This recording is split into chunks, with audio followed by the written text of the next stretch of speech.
আল্লাহ রাব্বুল আলামিন বলেন, وأوحى ربك إلى النحل أن اتخذي من الجبال بيوتا ومن الشجر ومما يعرشون জোরে বলুন আল্লাহু আকবার। আমার বন্ধু তৌহিদি জনতার হৃদয়ের স্পন্দন, আল কোরআনের প্রতিরুদ্ধ কণ্ঠ, শহীদ আল্লামা দেলাওয়ার হুসাইন সাঈদী রাহিমাহুল্লাহর স্মৃতি বিজড়িত শহীদ রজব আলী তথা প্যারেড ময়দানের ঐতিহাসিক তাফসীরুল কুরআন মাহফিলের প্রথম দিবসের এই পর্যায়ে মুক্ত মুফাসসির হিসাবে তাফসীর পেশ করছেন আল্লামা শহীদ সাঈদী রাহিমাহুল্লাহর সুযোগ্য উত্তরসূরি বিশিষ্ট মুফাসসির, তাফসীর জগতের উজ্জ্বল নক্ষত্র জনাব আল্লামা আব্দুল্লাহ আল আমিন। জনাব আব্দুল্লাহ আল আমিন।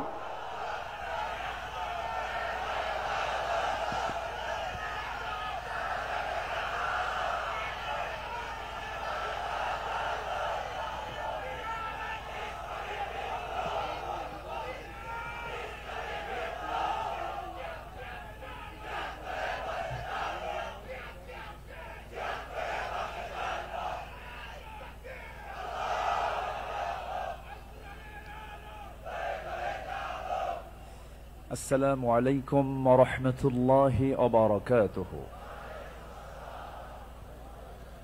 السلام عليكم ورحمة الله وبركاته.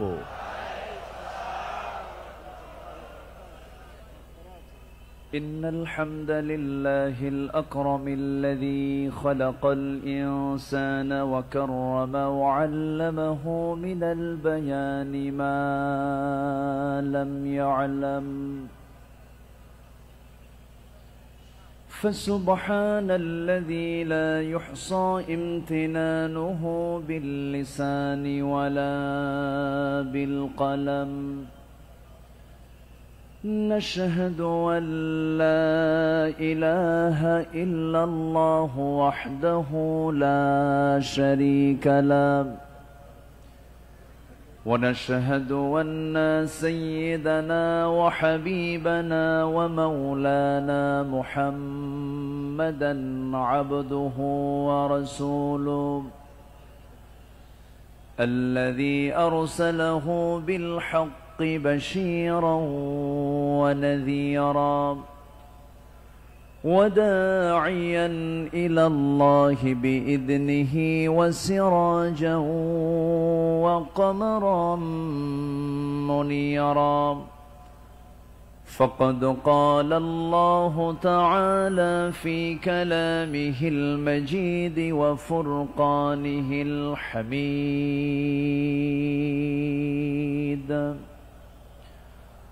أعوذ بالله من الشيطان الرجيم.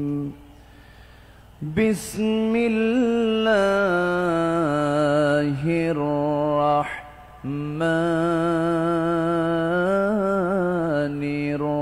الرحيم.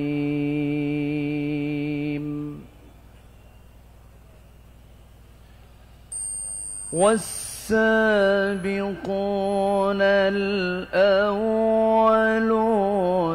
من المهاجرين والأنصار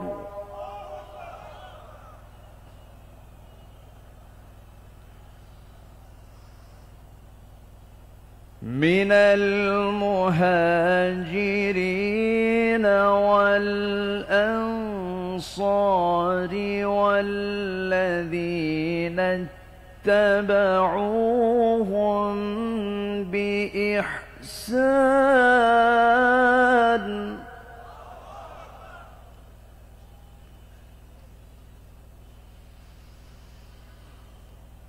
رضي الله عنهم ورضوا عنه وأعد لهم جنات تجري من تحتها الأنهار خالدين فيها أبدا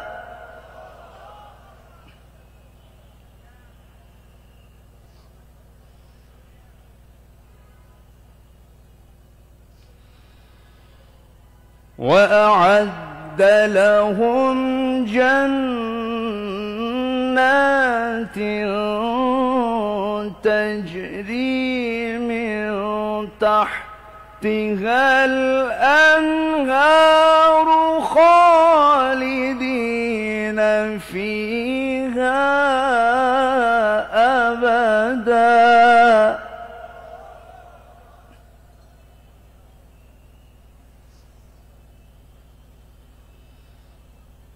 ذلك الفوز العظيم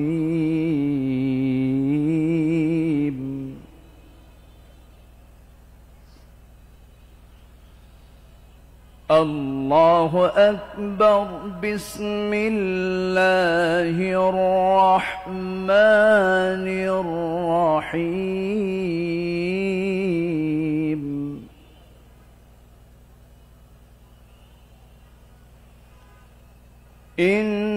إن الله وملائكته يصلون على النبي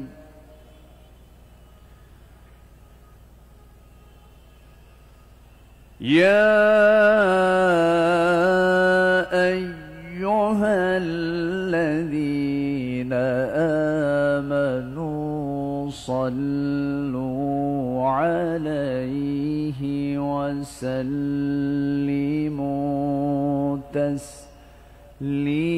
تسليما اللهم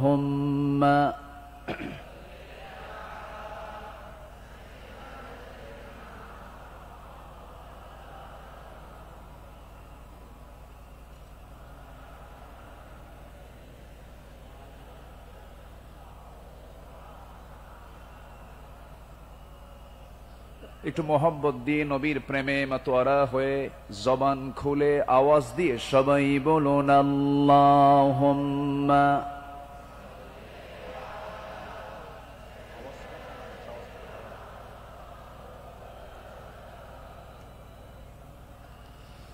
وعلى آل سيدنا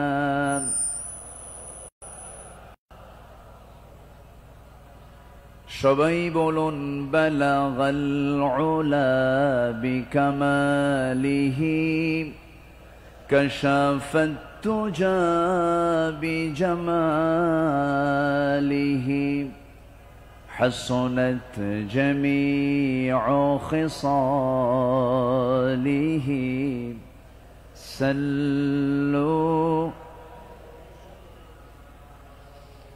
سراج الملة تمهي فخر دو عالم دلبار مولاه شريف الأنبياء نسخا كل أديان دخره بلغ العلا بكماله كشف التجا بجماله حسنت جميع خصاله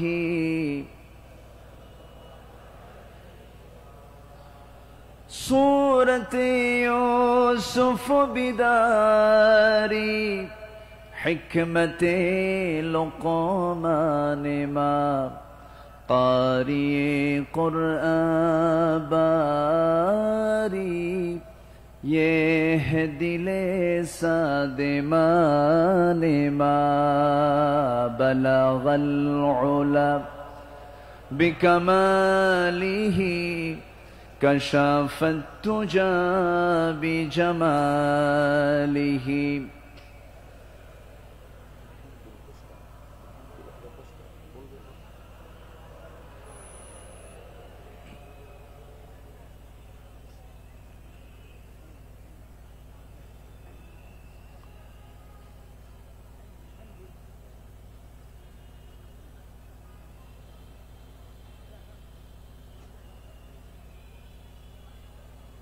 চট্টগ্রামের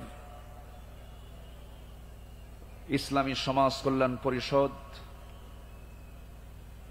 চট্টগ্রাম মাহফিল ইন্তেজামিয়া কমিটি কর্তৃক আয়োজিত 5 দিনব্যাপী ঐতিহাসিক তাফসীরুল কুরআন মাহফিল 2025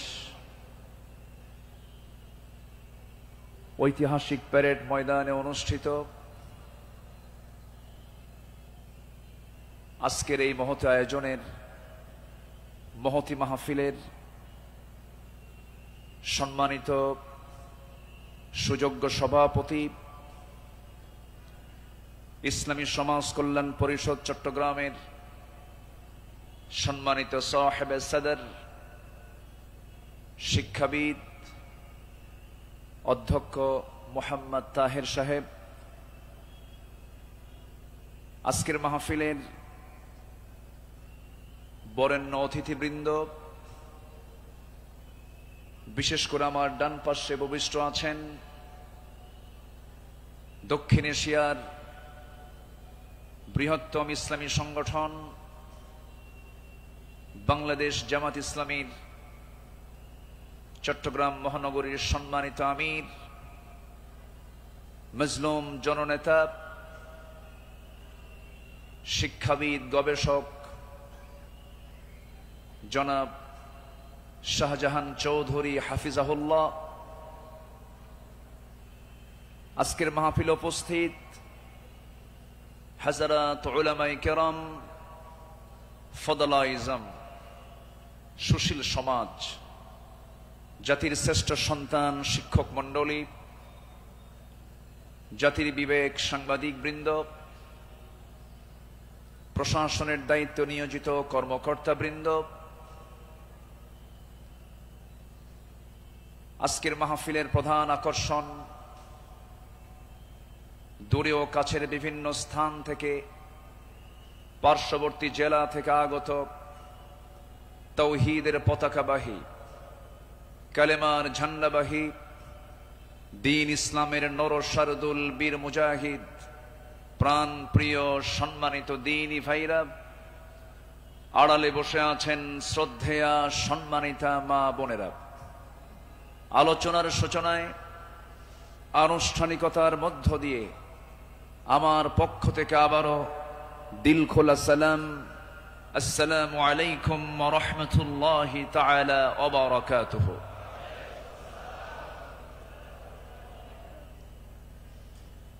সবাই কেমন আছেন?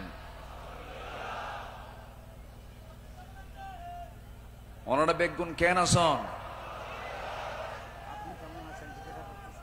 যে আইকম আছি আলহামদুলিল্লাহ। আল্লাহ তাআলা আমাকে আপনার সাথেই তো বসে রেখেছেন, বলি আলহামদুলিল্লাহ। মহান রব্বে করিমের দরবারে লাখ কোটি শুকরিয়া যে মহান আল্লাহ সুবহানাহু ওয়া তাআলা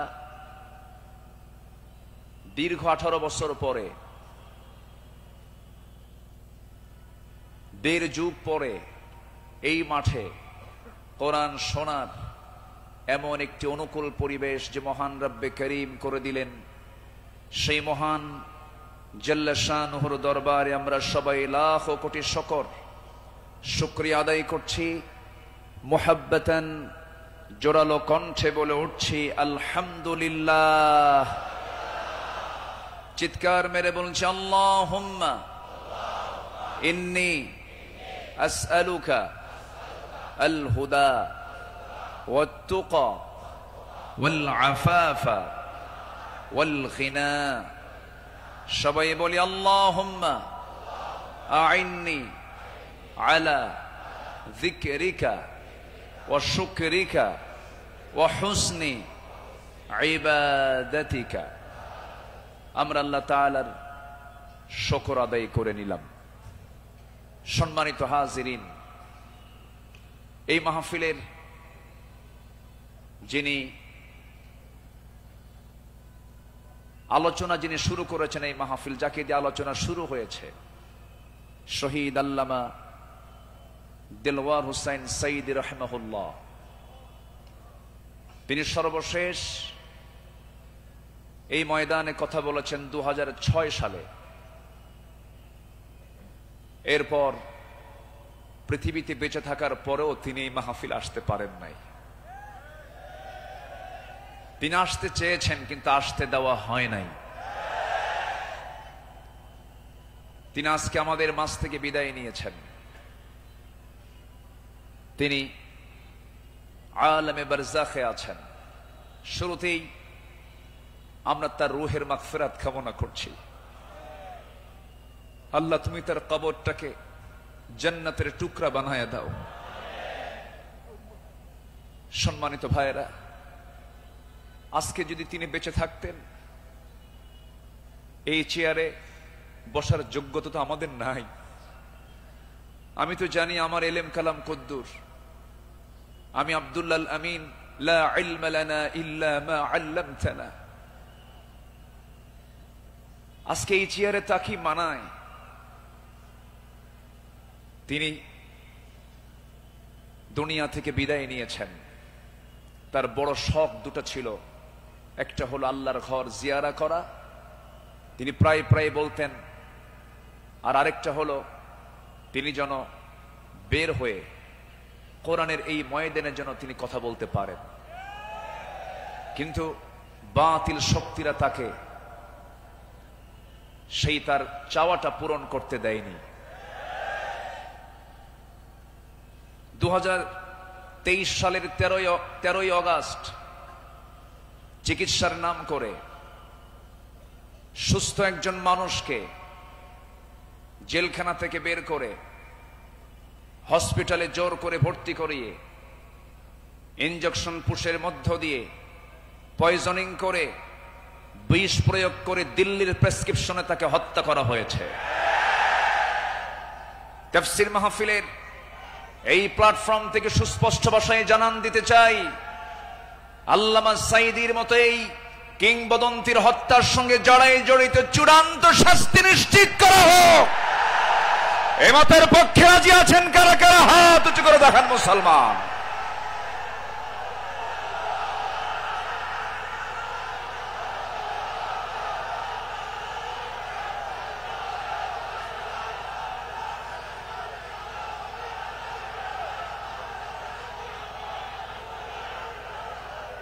বসুন।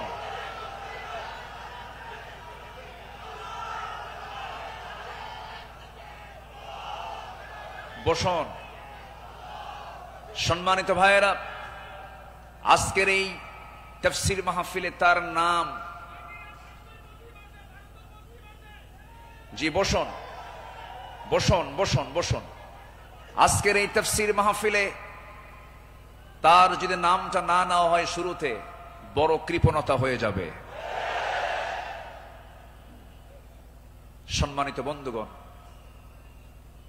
এই মাহফিল আবার 1.5 যুগ পরে শুরু হলো। এই মাহফিলকে তুমি আল্লাহ কিয়ামত পর্যন্ত কবুল করে নাও। এই মাহফিলের শুরু থেকে নিয়ে আজ পর্যন্ত যারা জড়িত আছেন, যারা বেঁচে আছেন, তাদের প্রতি খাস রহমত নাজিল করো, এবং যারা দুনিয়া থেকে বিদায় নিয়েছেন কবরগুলোকে জান্নাতের নূর দিয়ে মুনাফার করে দাও। সম্মানিত ভাইয়েরা, আমি আলোচনার সূচনায় সর্বকালের সর্বযুগের সর্বশ্রেষ্ঠ গ্রন্থ, complete and balanced code of life, Al Quran আল মজিদের গুরুত্বপূর্ণ একটি সূরা, সূরাতুত তাওবার একটি আয়াত আমি তেলাওয়াত করেছি। সূরা তাওবার 100 নম্বর আয়াত আমি তেলাওয়াত দিয়ে শুরু করেছি। আয়াতটিকে সামনে রেখে কিছু কথা আমি বলতে চাচ্ছি।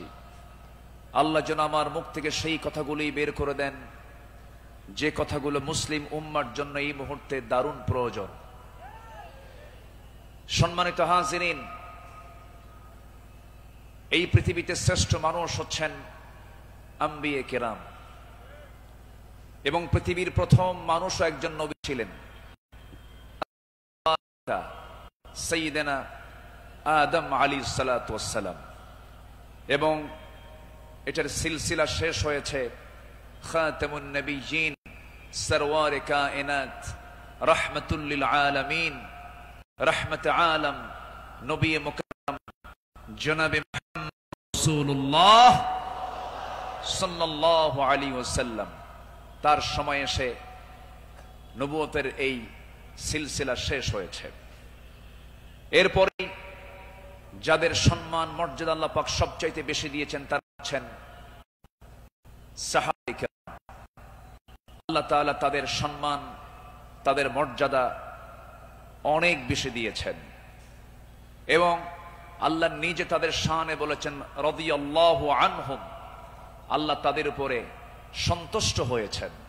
আল্লাহ নিজে যদি বলেন আমি তাদের উপরে সন্তুষ্ট হয়েছি, তাদের হবে জান্নাত হবে, এটাই স্বাভাবিক।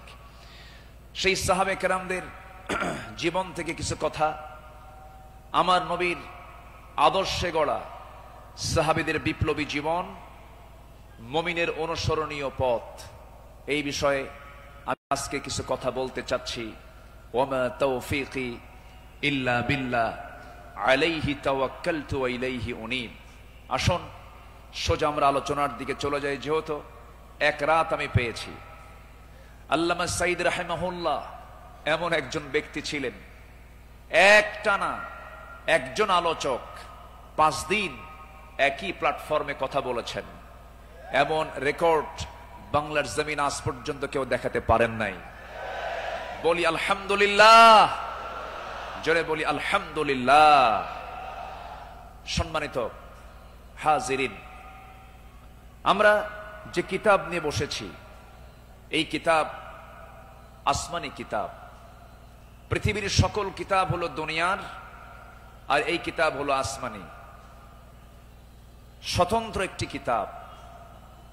আল্লাহ রাব্বুল আলামিন তার কালামে তার পরিচয় দিয়েই অনেক সূরার সামনে আগে এই কিতাবের সৌন্দর্য তুলে ধরেছেন, এই কিতাবের পরিচয় আগে তুলে ধরেছেন।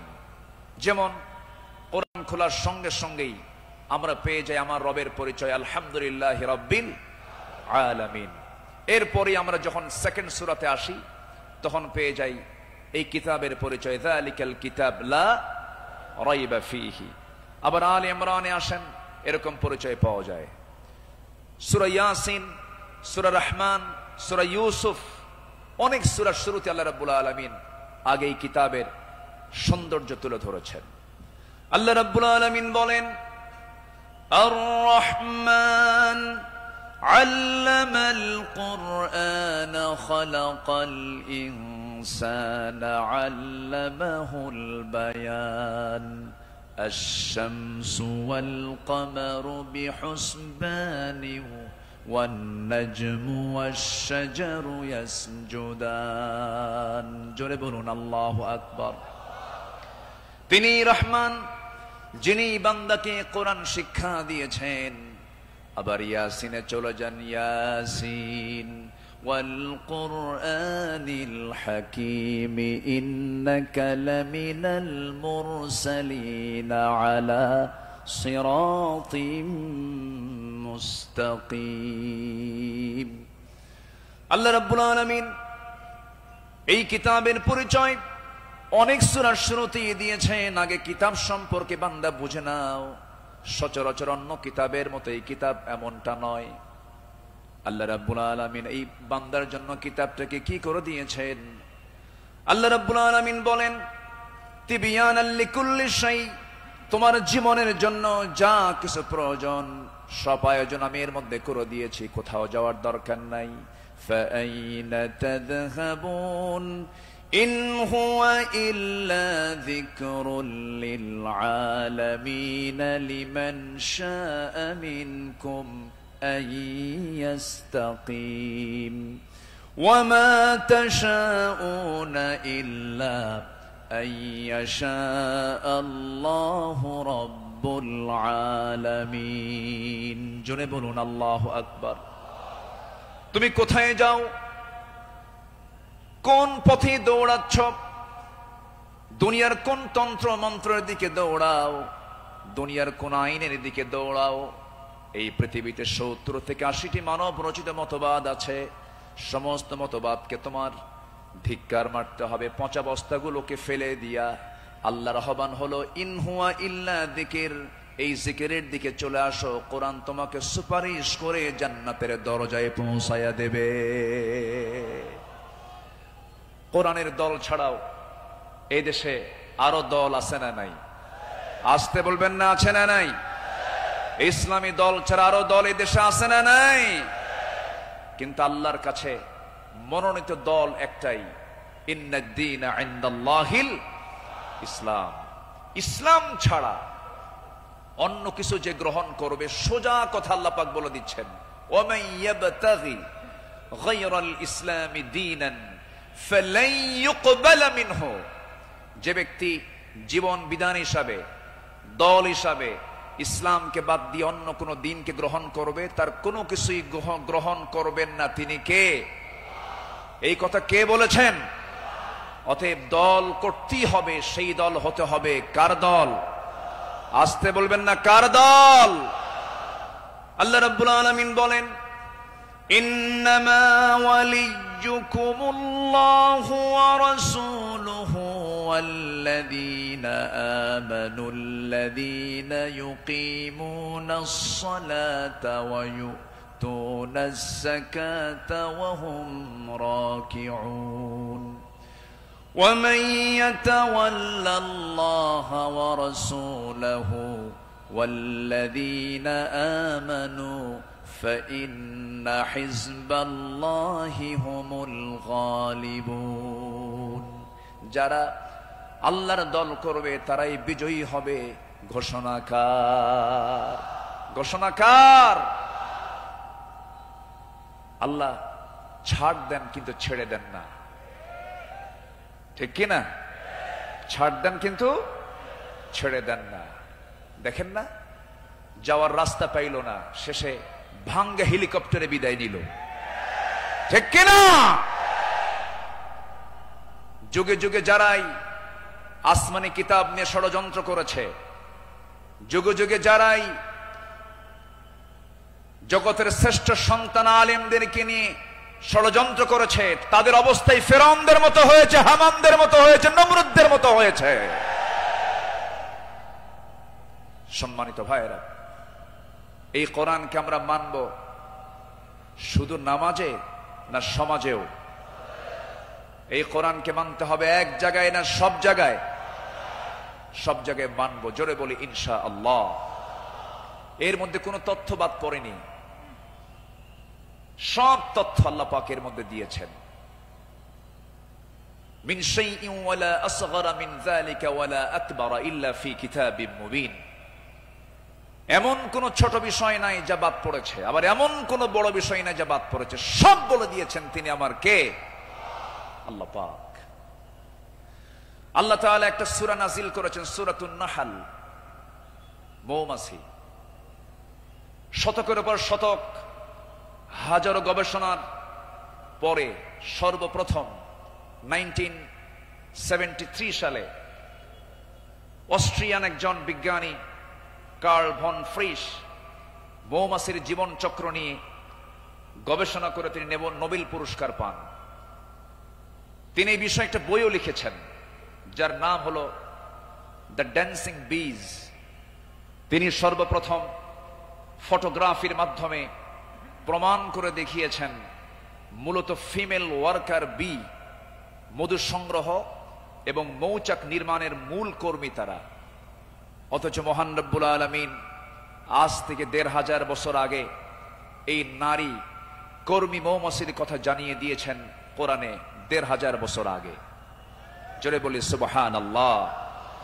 আল্লাহ রাব্বুল আলামিন বলেন, وَأَوْحَى رَبُّكَ إِلَى النَّحْلِ أَنِ اتَّخِذِي مِنَ الْجِبَالِ بُيُوتًا وَمِنَ الشَّجَرِ وَمِمَّا يَعْرِشُونَ। জোরে বলুন আল্লাহু আকবার। আমার বন্ধুগণ, নাম্বার 2 হলো আল্লাহ রাব্বুল আলামিন এই মৌমাছি যে তথ্যগুলো দিয়েছেন সেই তথ্যের হালে এসে তারা বলতেছে, কিন্তু ১৫০০ বছর আগে আল্লাহ রাব্বুল আলামিন তা জানিয়ে দিয়েছেন।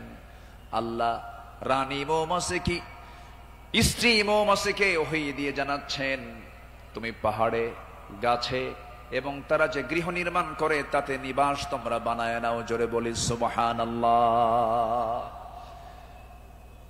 নাম্বার 2, তিনি প্রমাণ করেছেন যখন একটি কর্মী মৌমাছি নতুন ফুলের বাগান বা উদ্যান খুঁজে পায়, তখন সে অন্য মৌমাছিদের সঠিক পথের দিক নির্দেশনা দেয়। কার্ল ভন ফ্রিচ এই নাচের নামটা দেন হচ্ছে ওয়াগল ড্যান্স, যা পৃথিবী জুড়ে সাড়া ফেলে। অথচ এই তথ্য কোরআনের কাছে অনেক পুরাতন। মহান আল্লাহ তাআলা ১৫০০ বছর আগে এটাও জানিয়ে দিয়েছেন। জোরে বলি সুবহানাল্লাহ। আল্লাহ রাব্বুল আলামিন বলেন, সুম্মা কুলি মিন কুল্লি সামারাতি ফাসলুকি সুবুলা রাব্বিকা যুলুলা। জোরে বলুন আল্লাহু আকবার। তুমি প্রত্যেক ফল থেকে আহার করো এবং তুমি আমার রবের সহজ পথে চলো। আল্লাহু আকবার। বিজ্ঞান হালে বলছে, কোরআন ১৫০০ বছর আগে বলছে। তাহলে এখন বলুন, কোরআন বিজ্ঞান থেকে নিয়েছে না বিজ্ঞান কোরআন থেকে ধার করেছে? বিজ্ঞান কোরআন থেকে ধার করেছে। এখানে শেষ নয়। নাম্বার 3, বর্তমান সময়ে বিজ্ঞানীরা নিখুঁত গবেষণার মাধ্যমে প্রমাণ করেছেন আসলে মধু বের হয় মৌমাছির পেট থেকে। মৌমাছির পেট থেকে। এই আশ্চর্য তথ্যটিও মহান রব্বুল আলামিন ১৫০০ বছর আগেই জানিয়ে দিয়েছেন। সুবহানাল্লাহ। আল্লাহ রাব্বুল আলামিন বলেন, ইয়াখরুজু মিন বুতুনিহা শারাবুম মুখতালিফুন আলওয়ানুহু ফীহি শিফাউন লিন-নাস ইন্না ফী যালিকা লাআয়াতান লিকাওমিন ইয়াতাফাক্কারুন। জোরে বলুন আল্লাহু আকবার। তার পেট থেকে এমন পানীয় বের হয় যা রং ভিন্ন ভিন্ন, যাতে রয়েছে মানুষের জন্য রোগ নিরাময়। নিশ্চয় এতে নিদর্শন রয়েছে সেই কওমের জন্য যারা চিন্তা করে। জোরে বলে সুবহানাল্লাহ। আল্লাহ তাআলার কি একটা ফার্মাসিউটিক্যাল কোম্পানি, কি বিশাল বড় একটা ফ্যাক্টরি আল্লাহ পাক মৌমাছিকে এই দায়িত্ব দিয়ে দিয়েছেন। 1 পাউন্ড মধু বানাতে 550 মৌমাছিকে প্রায় 20 লাখ ফুলে ভ্রমণ করতে হয়। সুবহানাল্লাহ বলবেন না? সেখানে একটা কর্মী মৌমাছিকে 80,000 কিলোমিটার পথ অতিক্রম করতে হয়। অন্য একটি গবেষণায় এসেছে 14.5 লাখ কিলোমিটার পথ অতিক্রম করতে হয়, যা দিয়ে পুরো পৃথিবীটাকে 3 বার প্রদক্ষিণ করা সম্ভব। শুধু 1 পাউন্ড মধু তৈরিতে মৌমাছির এত কষ্ট করতে হয়। আল্লাহু আকবার বলেন। মহান আল্লাহ তাআলা এই মৌমাছির মধ্যে সঠিক পরিমিত তাপমাত্রা বোঝার মতো আশ্চর্য একটা ক্ষমতা দিয়েছেন। মৌচাকের সঠিক তাপমাত্রা 35 ডিগ্রি সেলসিয়াস থাকা প্রয়োজন। যদি কখনো তাপমাত্রা এর কম 30 ডিগ্রিতে নেমে আসে, তখন মৌমাছিগুলো সবাই একত্রিত হয়ে তাদের ডানাগুলো ঝাঁপিয়ে তাপমাত্রা বৃদ্ধি করে। জোরে বলে সুবহানাল্লাহ। আবার যদি কখনো তাপমাত্রা বেড়ে 40 ডিগ্রি হয়ে যায়, তখন আবার তারা উল্টো দিকে ডানা ঝাপটিয়ে মৌচাকে তাপমাত্রা ঠান্ডা করে। তখন আবারও 35 ডিগ্রি তাপমাত্রায় নিচে স্বাভাবিক হয়ে যায়, নিচে নেমে আসে। এগুলো কার কুদরত? আসতে বলবেন না, কার কুদরত? আল্লাহর কুদরত। সম্মানিত ভাইয়েরা, আল্লাহ রাব্বুল আলামিন এই কিতাবের ভিতরে হাদিদ নামে, লোহা নামে একটা সূরা নাজিল করেছেন। সূরার নাম কি? হাদিদ, লোহা। লোহা ছাড়া কিছুই হয় না। এই লোহা নিয়ে বিজ্ঞান গবেষণা করে বলছে, আধুনিক বিজ্ঞান বলতেছে লোহার সৃষ্টি পৃথিবীতে নয়, বরং লোহা এসেছে বহির জগৎ থেকে, আকাশ থেকে। কারণ পৃথিবীর পরিবেশে লোহা উৎপাদনের জন্য অনুপযোগী। কেননা সূর্যের যে তাপমাত্রা লোহা উৎপাদনের জন্য যথেষ্ট নয়। সূর্যের কেন্দ্রের তাপমাত্রা হলো 15 মিলিয়ন ডিগ্রি সেলসিয়াস, আর সূর্যের পৃষ্ঠে অর্থাৎ ফটোস্ফিয়ারের তাপমাত্রা হচ্ছে 5.5 থেকে 6,000 ডিগ্রি সেলসিয়াস। অথচ লোহা উৎপাদনের জন্য আনুমানিক 5 বিলিয়ন ডিগ্রি সেলসিয়াস প্রয়োজন। বিজ্ঞানীদের ধারণা কোন সুপারনোভা বিস্ফোরণ থেকেই এই লোহার আগমন ঘটে থাকতে পারে। অথচ মহান রব্বুল আলামিন 1500 বছর আগেই সূরা হাদিদে জানিয়ে দিয়েছেন আল্লাহ পাক লোহা নাজিল করেছেন। সুবহানাল্লাহ বলবেন না? আল্লাহ রাব্বুল আলামিন বলেন, وَأَنزَلْنَا الْحَدِيدَ فِيهِ بَأْسٌ شَدِيدٌ وَمَنَافِعُ لِلنَّاسِ। সূরাতুল হাদিদ আয়াত নাম্বার 25।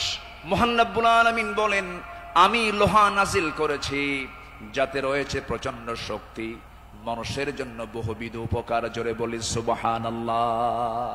তাহলে বিজ্ঞান এগুলো প্রমাণ করেছে না কোরআন থেকে ধার করেছে? কোরআন থেকে ধার করেছে। বিজ্ঞান দিয়ে কোরআন যাচাই হবে না, কোরআন দিয়ে বিজ্ঞান যাচাই হবে। কোন আইন দিয়ে কোরআনকে ব্যর্থ করার চেষ্টা করলে সে ব্যর্থ হবে। কোরআন দিয়ে পৃথিবীর সকল আইনকে ব্যর্থ করতে হবে। যারা বলেন কোরআন আর রাজনীতি ভিন্ন বিষয়, তাদের নতুন করে ঈমান আনতে হবে। কোরআন হচ্ছে আইন এবং প্রশাসনের চলন্ত বিশ্বকোষ। এটা দিয়েই নামাজ যেমন চলতে পারে, সমাজে চলতে পারে। কোরআন দিয়ে ক্যান্টনমেন্ট চলবে, কোরআন দিয়ে প্রশাসন চলবে। কোরআন দিয়ে চলতে পারে না এমন কোন প্ল্যাটফর্ম নেই, কোরআন দিয়ে সব চলবে, এটাই স্বাভাবিক। এই বিশ্বাস যার আছে তার ঈমান আছে, এই বিশ্বাস যার নাই তার ঈমান নাই, নাই, নাই।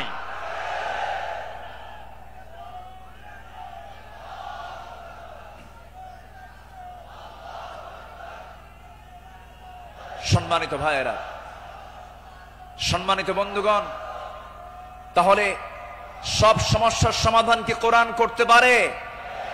আসতে বলবেন না, পারে। এখন বাংলাদেশের সবচাইতে বড় সমস্যা কি জানেন? গদি সমস্যা। কি সমস্যা বলেন? গদি সমস্যার সমাধান তো মনে হয় কোরআনে নাই।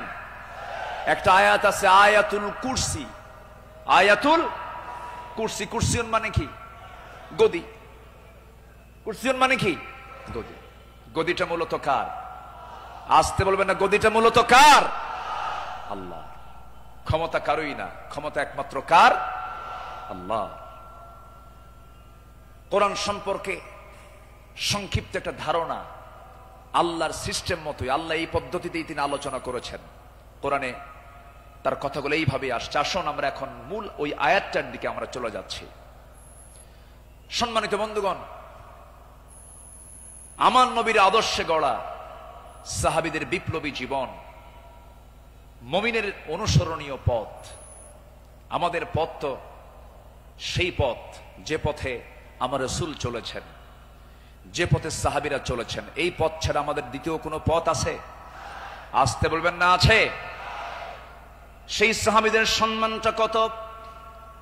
আল্লাহ রাব্বুল আলামিন বলেন, والسابقون الأولون من المهاجرين والأنصار والذين اتبعوهم بإحسان রাদিয়াল্লাহু আনহুম ওয়া রাদু আনহু ওয়া আ'আদ্দা লাহুম জান্নাতিন তাজরি তাহতাহাল আনহারু খালিদিনা ফিহা আবাদা যালিকাল ফাওজুল আযীম। জোরে বলুন আল্লাহু আকবার।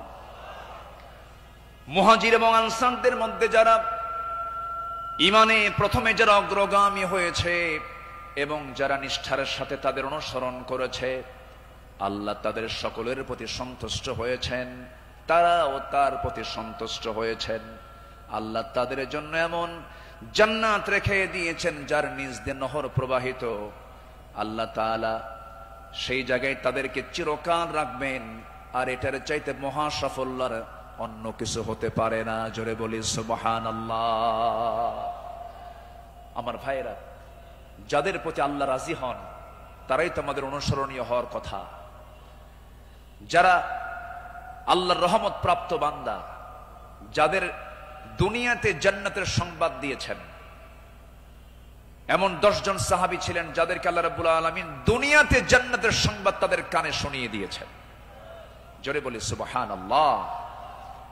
একজন সাহাবীকে যদি কেউ ফলো করতে পারে তার জন্য জান্নাত ইজি হয়ে যাবে। আস-সাহবাতু কান-নুজুম, সাহাবীরা হচ্ছে আকাশের নক্ষত্রের সমান। আল্লাহু আকবার বলেন। সম্মানিত ভাইয়েরা, মুমিনদের অনুসরণীয় যে পথ, আমি 10টা পয়েন্ট আমি কথা বলতে চাই।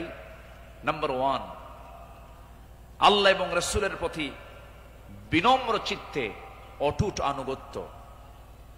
আল্লাহ এবং রাসূলের প্রতি বিনম্র চিত্তে অটুট আনুগত্য, এটা ছিল সাহাবীদের জীবনের সবচেয়ে বড় আমল। বলি আলহামদুলিল্লাহ। সম্মানিত ভাইয়েরা, আল্লাহ রাব্বুল আলামিন সুন্দর করে এই ব্যাপারে বলছেন। আল্লাহ রাব্বুল আলামিন বলেন, ইয়া আইয়ুহাল্লাযীনা আমানু আতিউল্লাহা ওয়া রাসূলাহু ওয়া লা তাওয়াল্লাউ আনহু ওয়া আনতুম তাসমাউন। জোরে বলুন আল্লাহু আকবার। সূরাতুল আনফাল আয়াত নাম্বার 20, মহান রব্বুল আলামিন বলেন, হে বিশ্বাসীরা, তোমরা আল্লাহ এবং তার রাসূলের তোমরা আনুগত্য করো। তার নির্দেশ শ্রবণ করার পরেও তার আনুগত্য থেকে তোমরা কখনো মুখ ফিরিয়ে নেবে না। আল্লাহ রাব্বুল আলামিন সুন্দর করে হুকুম আকারে দিয়েছেন।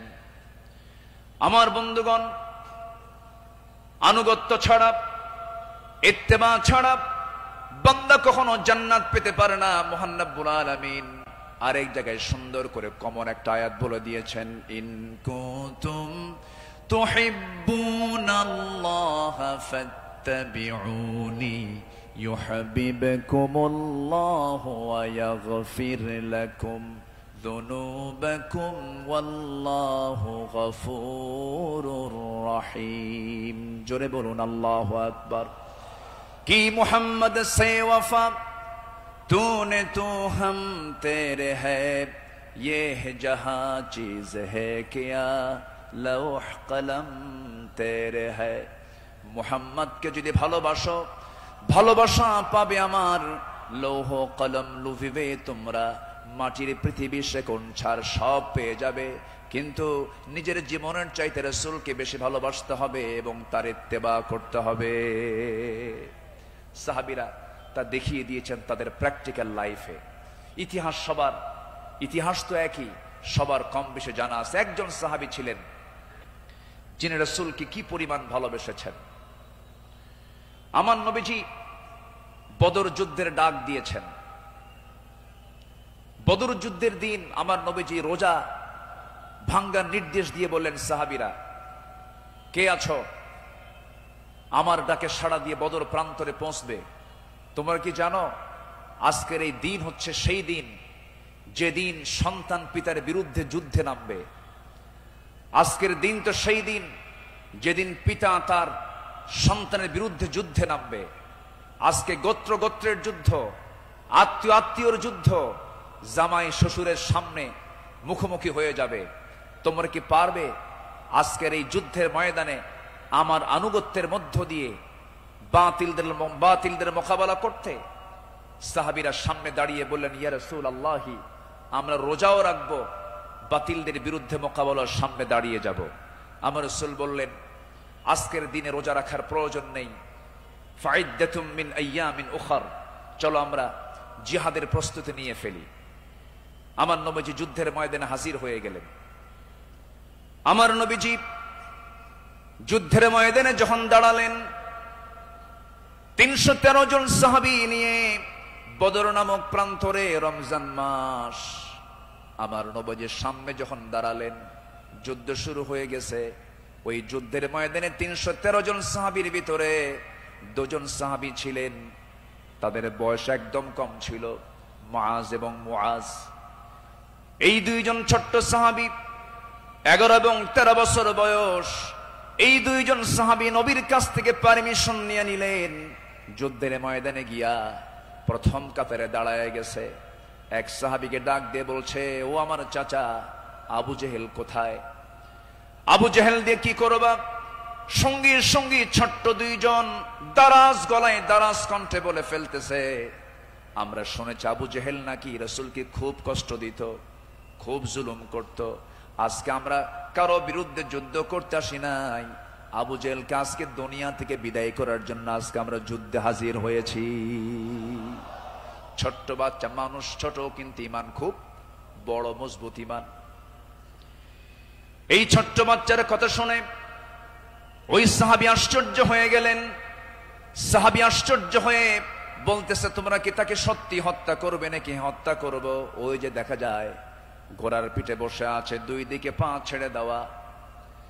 শুধু বলতে দেরি হয়েছে, যেতে দেরি হয় নাই। সিংহের মতো গর্জন দিয়া বাস পাখির মতো উড়ন্ত হয়ে দৌড় মারা শুরু করে দিয়েছে। আবু জেহেলের 2 পাশে 2 জন দাঁড়ায় গেছে। লোকজন টের পায় না এটা কোন গ্রুপের মানুষ। 2 জন ছোট্ট বাচ্চার হাতে ছোট্ট তরবারি ছিল, এত জোরে সজোরে আঘাত করেছে 2 জন মিলে। আল্লাহু আকবার বলে আবু জেহেল ওই যে জমিনে ধরাশয়ী হয়ে পড়ে গেছে, কোমর সোজা করে আবু জেহেল আর দাঁড়াতে পারে নাই। এইদিকে বড় ভাই মুআজের পিছন থেকে একজন কাফের এসে তার ডান হাতে পিছন দিক থেকে তরবারির যখন একটা আঘাত দিয়েছে, এক আঘাতে তার ডান হাতটা চামড়ার সঙ্গে ঝুলতে লাগলো। ঝনঝন করে তরবারি পড়ে গেছে। যুদ্ধ করবেন কেমনে? তার ডান হাতটা ঝুলতেছে চামড়ার সাথে। দৌড় মেরে চলে গেছেন, বাম হাতে তরবারি তুলে নিয়েছেন। যুদ্ধ থামালেন না। যুদ্ধ চালাতে গিয়ে দেখা গেল ডান হাতটা চামড়ার সঙ্গে ঝুলে আছে, ঝুলন্ত হাতটা এসে বাম হাতে বারবার ধাক্কা খাচ্ছে, ডিস্টার্ব হচ্ছে মনে করে ঝুলন্ত ডান হাতটা বাম পার নিচে রেখে এত জোরে টান মারলেন, এক টানে হাতটা ছিটকে পড়ে গেল। বাম হাতে যুদ্ধ চালাতে লাগলেন। বাম হাত পিছন দিক থেকে আঘাত করে তার কেটে ফেলে দিল। ঝনঝন করে তরবারি পড়ে গেছে, আর যুদ্ধ করতে পারছেন না। যুদ্ধ করবেন কেমনে? 2 হাতিতে চলে গেছে। আরেকজন কাফের এসে গর্দান বরাবর যখন আঘাত এনেছে, দুনিয়া থেকে এই ছোট্ট 13 বছরের নাবালক সন্তান দুনিয়া থেকে বিদায় নিয়ে গোটা বিশ্ববাসীকে জানান দিচ্ছে, ও পৃথিবীর মানুষ, আমরা দিন কায়েমের জন্য যে জীবন দিলাম, এমন করেই দিন কায়েমের পথে জীবনটা দিতে হয়। জোরে বলি সুবহানাল্লাহ, আরো জোরে বলি সুবহানাল্লাহ, আরো জোরে বলি সুবহানাল্লাহ। একটু জিকির করি লা ইলাহা, আওয়াজটা কম মনে হচ্ছে, আরো জোরে লা ইলাহা। স্পিকার আওয়াজটা নাই, আওয়াজ কম হচ্ছে, বলেন যে কানে আওয়াজ দিতে হবে।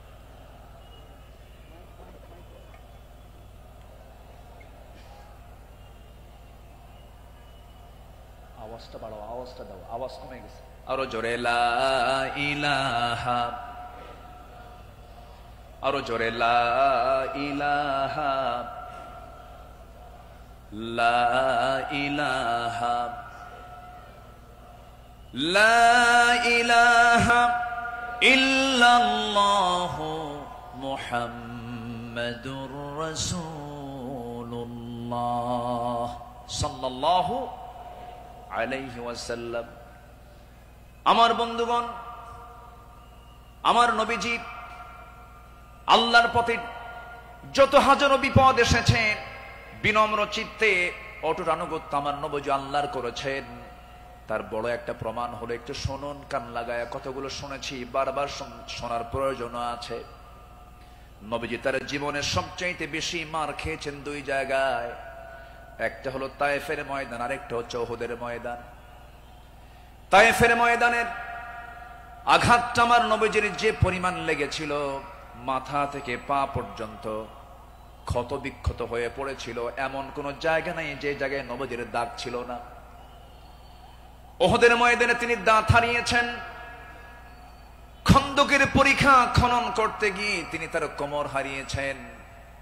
যখন পরীক্ষা খনন করতে গেছেন, 4 দিনের না খাওয়া রাসূল পরীক্ষা খনন করতে গিয়ে ওই যে কোমর কুঁজো হয়ে গিয়েছিল, মৃত্যুর দিন পর্যন্ত আমার নবীজি কোমর সোজা করে দাঁড়াতে পারেন নাই। এত বড় কঠিন মুসিবতের সম্মুখীন আমার নবীজি হয়েছেন। সবচেয়ে কঠিন টাইম চলে গেছে হলো তায়েফের ময়দানে। বুক ভরা আশা নিয়ে কালেমার দাওয়াত দিতে গেছেন, কিন্তু সেই জায়গায় গিয়ে আমার নবীজি ফুল পেয়েছেন না পাথর পেয়েছেন? ফুল পেয়েছেন না পাথর পেয়েছেন? পাথর পেয়েছেন। কিন্তু আমার নবীজি রক্তাক্ত অবস্থায় পড়ে থাকলেন। জুতার তলার সঙ্গে পায়ের তলার জমাট বেঁধে গেছে। নবীজি দাঁড়াতে পারছেন না, সেন্সলেস হয়ে পড়েছিলেন। কিন্তু যখন হোশটা ফিরে আসলো, মালাকুল জিবাল এসে নবীকে লক্ষ্য করে বলছেন, ইয়া রাসূলুল্লাহ, 2 দিকের পাহাড় দিয়ে চাপা দিয়ে এদেরকে আমি শেষ করে দিই, আপনি শুধু অর্ডার করেন। জবাবে আমার রাসূল বললেন, লা বাল আরজু আন ইউখরিজাল্লাহ মিন আসলাবিহিম মান ইয়াবুদুল্লাহ ওয়াহদাহু লা ইউশরিকা বিহি শাইআন। সহিহ মুসলিমের হাদিস এসেছে, রাসূল বললেন, না না ও ফেরেশতা, এদেরকে চাপা দিয়ে মেরো না। আমি আশা করি এদের ওরস থেকে যে সন্তান জন্ম নেবে তারা আল্লাহর ইবাদত করবে। জোরে বলি সুবহানাল্লাহ। রাসূল তাদেরকে মাফ করে দিয়েছেন। আমার বন্ধুগণ, আমার নবীজি আনুগত্য কাকে বলে আল্লাহ রাসূল তা শিখিয়ে দিয়েছেন, সাহাবাদের জীবনে তা শিখিয়ে দিয়েছেন। সাহাবে কেরাম রাসূলকে জীবন দিয়ে ভালোবেসেছেন। মিকদাদ রাদিয়াল্লাহু তাআলা আনহু রাসূলকে সামনে দাঁড় করিয়ে বলছেন, ইয়া রাসূলুল্লাহি ওয়াল্লাহি ইয়া রাসূলুল্লাহ লা নাকুলু কামা ক্বালাত বানু ইসরাঈল লিমূসা ফাযহাব আনতা ওয়া রাব্বুকা ফাকাতিলা ইন্না হাহুনা কাঈদুন ওয়ালাকিন্নানা নুকাতিলু আন ইয়ামিনিক ওয়া আন ইয়াসারিক ওয়া মিন বাইনি ইয়াদাইক ওয়া মিন খালফিক। জোরে বলি আল্লাহু আকবার। হে রাসূল, আমাদের কেমন পাবেন না, যেমন করে মুসার উম্মত মুসাকে বলেছেন, এমন করে আমরা তা বলবো না, আপনাকে বলবো। আমরা আপনার ডান থেকে বাম থেকে সামনে থেকে পিছন থেকে যখন ডাক দিবেন, বাতিল শক্তির মোকাবেলায় ঝাঁপ দিয়ে পড়বো। জোরে বলি আল্লাহু আকবার। আমার নবীর চেহারায় আনন্দের ঝলকানি প্রকাশ পেল। সাহাবীরা আমার নবীর চতুর্পার্শ্বে সবসময় ছায়া দিয়ে রেখেছেন। জীবনের চাইতে তারা রাসূলকে বেশি ভালোবেসেছেন। আনুগত্য কাকে বলে? এই পৃথিবীতে প্রধান কাতারে যারা ছিলেন তারা হচ্ছেন সাহাবে কেরাম। সাদ ইবনে মুআজ রাদিয়াল্লাহু তাআলা আনহু বদর যুদ্ধের দিন মৃত্যুর ভয় না করে নবীর আনুগত্যে দাঁড়িয়ে দীপ্ত কণ্ঠে বলেছিলেন, ফাওয়াল্লাযী বাআসাকা বিল হক লাউ ইসতা'রাদতু বিনা হাযাল বাহরা ফাকুদতাহু লাখুদনাহু মা'আক। সেই সত্যের কসম যিনি আপনাকে সত্য সহ প্রেরণ করেছেন, যদি আপনি আমাদেরকে আজকে সমুদ্রের দিকে অগ্রসর হতে বলেন তাতেও প্রবেশ করেন, আমরা সাথে সাথে আপনার অনুসরণ করে আমরাও সমুদ্র বক্ষে ঝাঁপ দেব, কোনো পরোয়া করব না। জোরে বলি আল্লাহু আকবার। আমার বন্ধুগণ, নাম্বার 2 আমরা চলে আসি দান এবং দানশীলতায়, রাসূলের আদর্শ এবং সাহাবীদের অনুসরণ। আমার নবীজির দান, তার যে দানশীলতার ব্যাপারে হাদিস এসেছে, তিনি প্রবাহিত বাতাসের মতো দান করতেন। কানা রাসূলুল্লাহ সাল্লাল্লাহু আলাইহি সাল্লাম আজওয়াদান নাস, ফালা রাসূলুল্লাহ সাল্লাল্লাহু আলাইহি সাল্লাম আজওয়াদু বিল খাইর মিনার রিহিল মুরসালা। আমার নবজি প্রবাহিত বাতাসের মতো তিনি দান করতেন, যখন শুরু করতেন দান থামতো না, অবারিত দান করতেন। জোরে বলি সুবহানাল্লাহ। সাইয়েদনা ওমর ফারুক রাদিয়াল্লাহু তাআলা আনহু তিনি বলেন, তাবুকের প্রান্তরে বুক ভরা আশা নিয়া নবীর সামনে দাঁড়ালাম এবং মনে মনে ভাবলাম সারা জীবন আমার বন্ধু আবু বকরের সঙ্গে কোনো ইবাদতের কম্পিটিশনে পারি নাই, আজকে আমি আবু বকরকে হারায়া ফেলবো। তিনি করলেন কি, সমস্ত সম্পত্তির অর্ধেক তিনি তাবুক অভিযানে তিনি দান করলেন। আব্দুর রহমান ইবনে আওফ রাদিয়াল্লাহু তাআলা আনহু 3 বস্তা সোনা দান করেছেন। সবার দান যখন শেষ হয়ে গেছে, আমার নবী অপেক্ষার প্রহর গুনছেন তার সারা জীবনের বন্ধু, 3 দিনের ছোট বড় হিজরতের রাতের সাথী সাইয়েদনা আবু বকর সিদ্দিক রাদিয়াল্লাহু আনহু তিনি কখন তাবুকের জন্য তিনি কি নিয়ে আসবেন, তার দানের পরিমাণ কি, তিনি অপেক্ষার প্রহর গুনছেন। নবীর সামনে যখন এসে দাঁড়ালেন, রাসূল লক্ষ্য করে বলছেন, ইয়া আবা বকর মা আবকাইতা লি হালিক, হে আমার আবু বকর তোমার পরিবার পরিজনের জন্য তুমি কি রেখে এসেছো? তিনি জবাব দিতে নিয়ে বলছেন, ক্বালা বাকাইতু লাহুমুল্লাহ ওয়া রাসূলা, আমি আমার পরিবারের জন্য রেখে এসেছি শুধু আল্লাহ এবং আল্লাহর রাসূলকে, বাকি সব তাবুকের প্রান্তরের জন্য আমি দান করেছি। জোরে বলি সুবহানাল্লাহ। আমার নবীজি তার শানে বলেছেন, ওমা নাফানি মালু হাদিন কাত মা নাফানি মালু আবি বকর, আমার আবু বকরের অর্থ দিয়ে আমার যেমন উপকার হয়েছে এমন উপকার আমার অন্য কারো দিয়ে হয় নাই।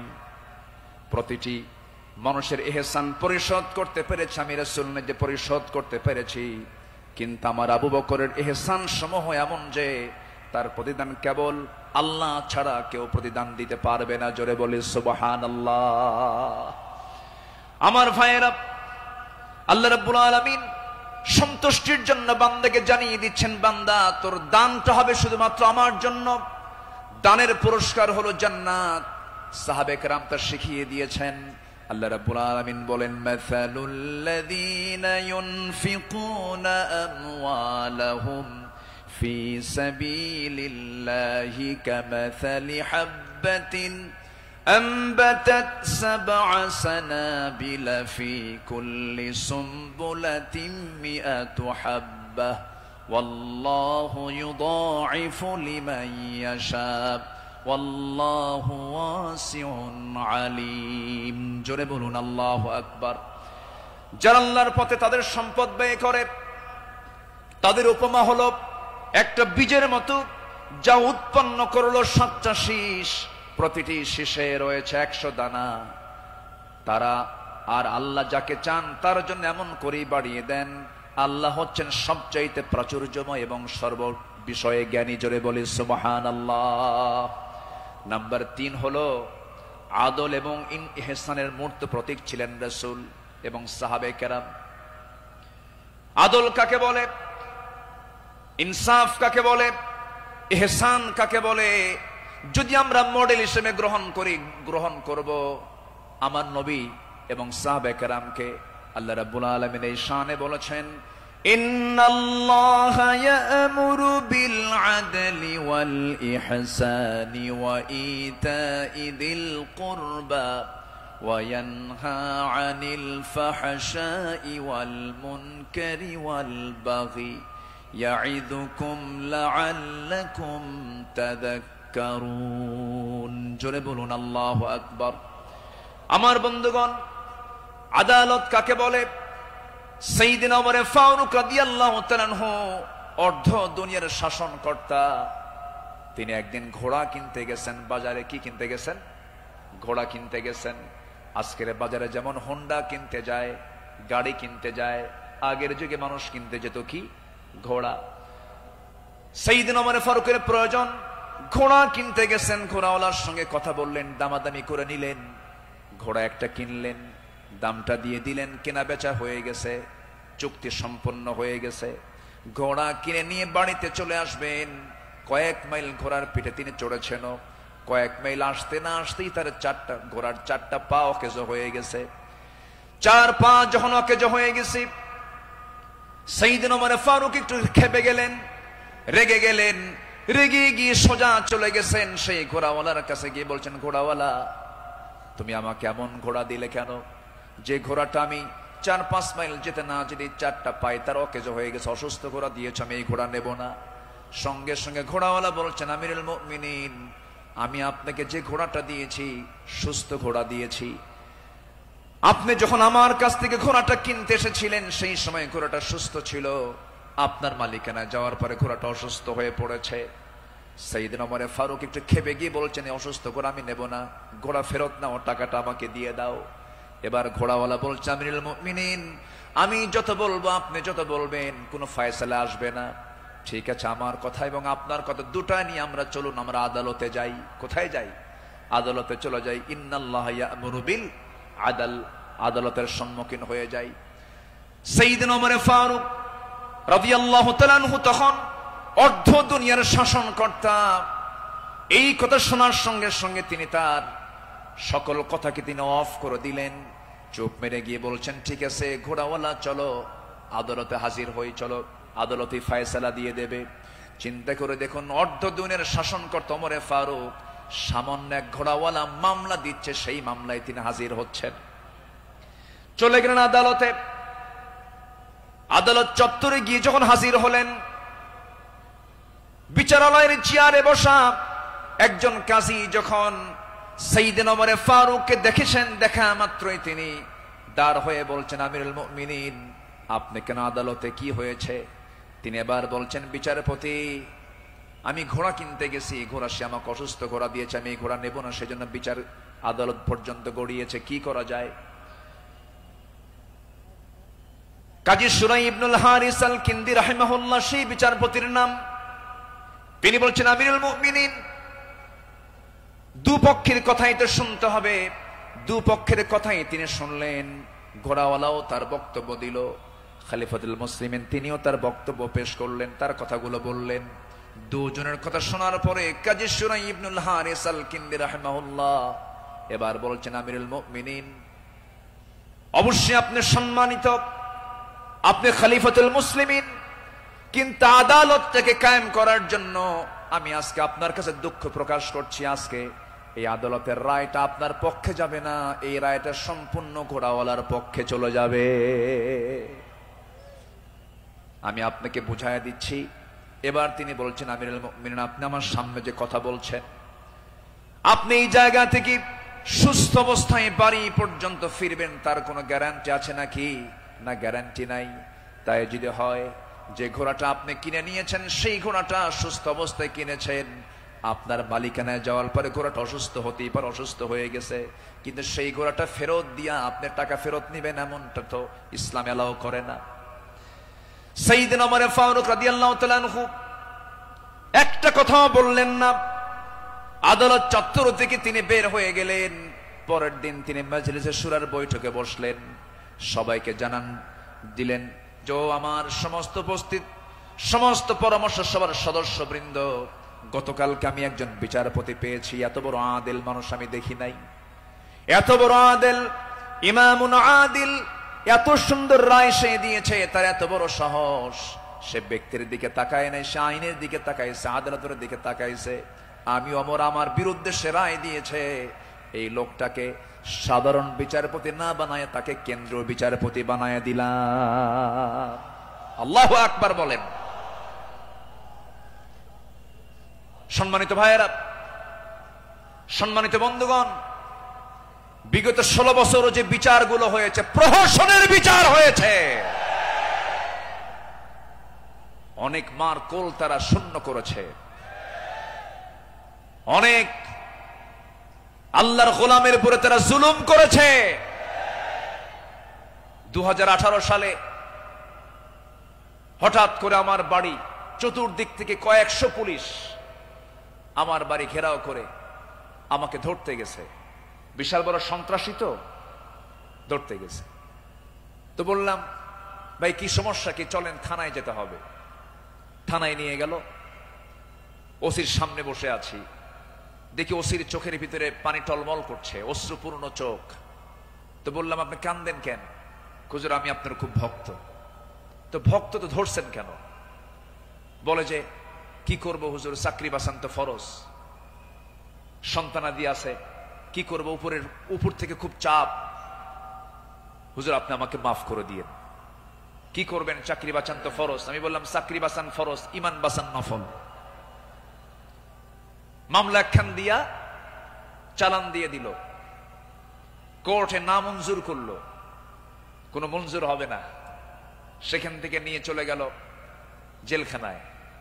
জেলখানায় ঢুকলাম, ঢুকেই দেখি ৮০-৮৫ বছরের এক বুড়া মানুষ আমারে দেখে লম্বা একখান সালাম দিয়ে বলে, হুজুর, আপনি জেলখানায় ঢুকলেন? খুব খুশি হলাম। তো বললাম, ঢুকলাম জেলখানায়, খুশি হলেন আপনি, ব্যাপারটা কি? বলে, হুজুর, দূর থেকে ওয়াজ শুনি, দূর থেকে আলোচনা শুনি, কাছে যেতে পারি না, মুসাফা করতে পারি না, একটু মনের কথাগুলো বলবো তাও পারি না। কত সুন্দর আপনি আমার কাছে ধরা দিলেন, দোয়া করে জেলখানায় থাকেন। তো আমি এখন উল্টা মুরব্বীকে বললাম, চাচা, আপনি জেলখানায় কেন এই বুড়া বয়সে, নাতিপুতি থুইয়া? তো বলতেছে, বাবা কি বলবো, বোমা হামলা, বোমা হামলা। কে মানে? আমার নামে বোমার মামলা দিয়েছে, আমি নাকি বোমা মেরেছি। বাবা বলো তো, এই ৮০ বছরের বুড়ার হাতে যদি বোমা তুলে দেওয়া হয়, সেই বোমা লক্ষ্যে যাবে না নিজের মাথায় পড়বে?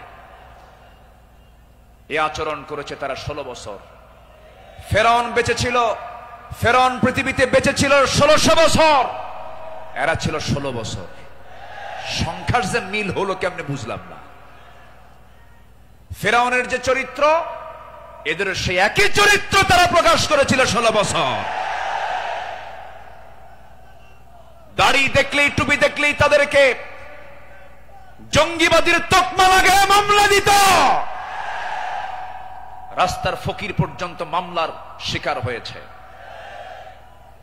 আল্লাহ পাক একটা পরিবেশ আমাদেরকে উপহার দিয়েছেন, দিন কায়েমের কাজে আমরা এই পরিবেশকে কাজে লাগাবো। জোরে বলি ইনশাআল্লাহ, আরো জোরে বলি ইনশাআল্লাহ। আল্লামা সাঈদী তিনি দুনিয়া থেকে বিদায় নিয়েছেন, তার একটাই স্বপ্ন ছিল, এই বাংলার জমিন শাসন হবে কোন দিন? কোরআন দিয়া। এটাই তার স্বপ্ন ছিল। সেই স্বপ্ন পূরণ করার জন্য আল্লামা সাঈদীকে জীবন দিয়ে ভালোবাসেন আপনারা, আমি বিশ্বাস করি। কারণ ১০০ বছরের ইতিহাসে এমন রেকর্ড নাই। আল্লামা সাঈদীর শুধু ফাঁসির রায় দিয়েছিল, সেই রায়কে কেন্দ্র করে একই দিনে শতাধিক মুসলমান শাহাদাত বরণ করেছিল। সম্মানিত ভাইয়েরা, তার যে স্বপ্ন, এই দেশ আল্লাহর জমিন, আল্লাহর জমিন, আল্লাহর দিন কায়েম হোক, সেই জমিনে দিন কায়েম হওয়ার জন্য যদি বুকের তাজা প্রাণ ঢেলে দিতে হয়, বুকের তাজা রক্ত ঢেলে দিতে হয়, জানমাল দিতে হয়, সবাইকে রাজি আছেন? রাজি আছেন কারা কারা? হাত উঁচু করে দেখান মুসলমান।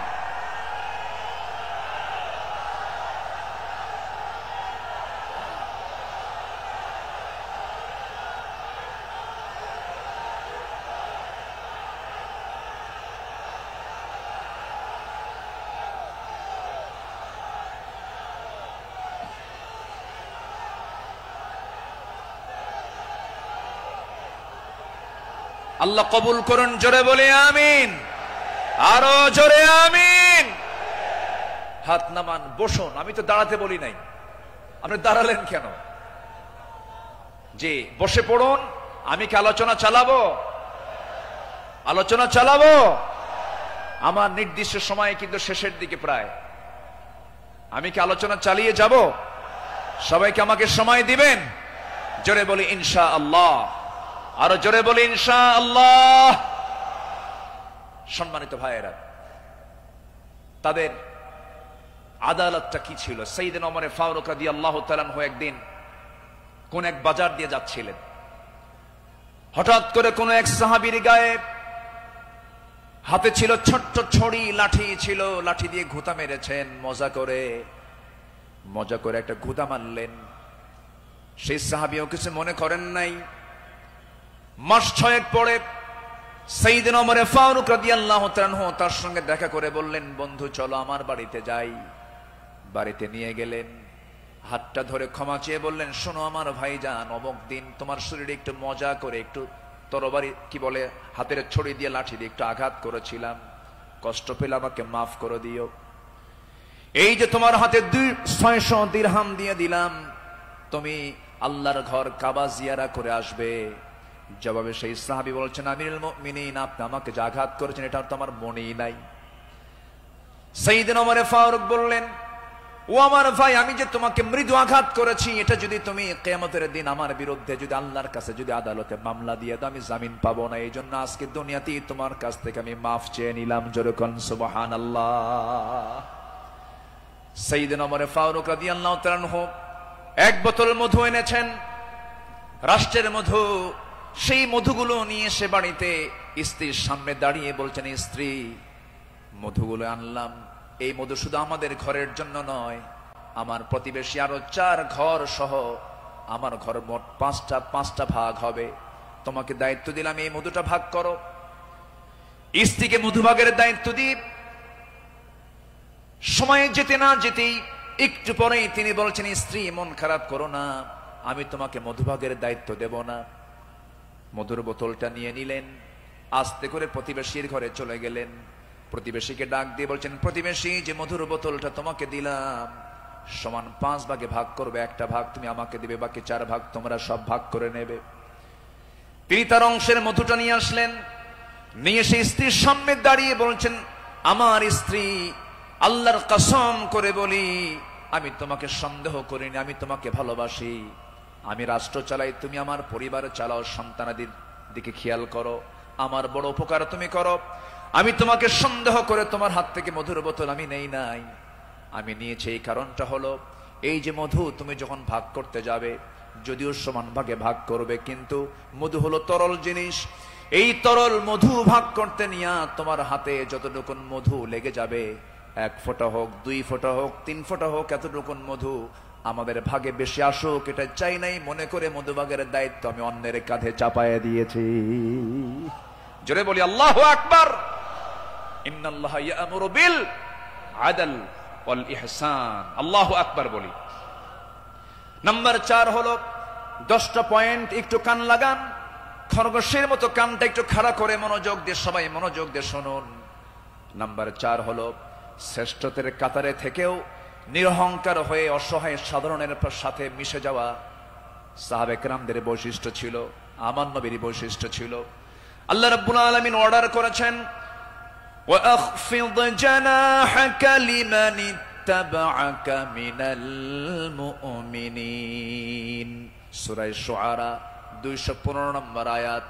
মুমিনদের মধ্যে যারা তোমার অনুসরণ করে তাদের প্রতি তোমার বাহুকে অবনত করো, তাদের জন্য তুমি সুন্দর করে তাদের পাশে দাঁড়িয়ে যাও, দিলটা নরম করে তাদের সঙ্গে কথা বলো। জোরে বলি সুবহানাল্লাহ। আমার বন্ধুগণ, এই ব্যাপারে আমার নবী সবার আগে তিনি এগিয়ে এসেছেন। ঈদের দিন আমার নবীজি দেখেন জীর্ণ শীর্ণ পোশাকের ছোট্ট একটা বাচ্চা কাঁদতেছে আর হাঁটতেছে। আমার নবীজি জড়িয়ে ধরলেন, কোলের মধ্যে তুলে বলছেন, কাঁদো কেন সন্তান, কি হয়েছে বলো? বাপ নাই মা নাই, দুইজনে দুনিয়া থেকে বিদায় নিয়েছেন। আমার নবীজি ধুলাই মলিন সন্তানটাকে, শিশুটাকে কোলের মধ্যে তুলে নিয়ে সোজা ঘরের মধ্যে ঢুকলেন। ঢুকে বলছেন, আয়েশা, বাচ্চা নিয়ে আসছি, সন্তান নিয়ে আসছি।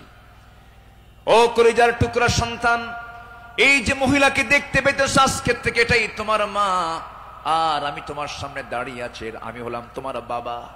আমার নবী ইতিমদের পাশে এমন করে সারা জীবন দাঁড়িয়েছেন, কারণ আল্লাহ রাব্বুল আলামিন তাকে অর্ডার করেছেন, আলাম ইয়াজিদকা ইয়াতীমান ফাআওয়া ওয়া ওয়াজাদাকা দাল্লান ফাহাদা ওয়া ওয়াজাদাকা আইলান ফাআগনা ফাআম্মাল ইয়াতীমা ফালা তাকহার ওয়া আম্মাস সাইলা ফালা তানহার ওয়া আম্মা বিনি'মাতি রাব্বিকা ফাহাদ্দিস।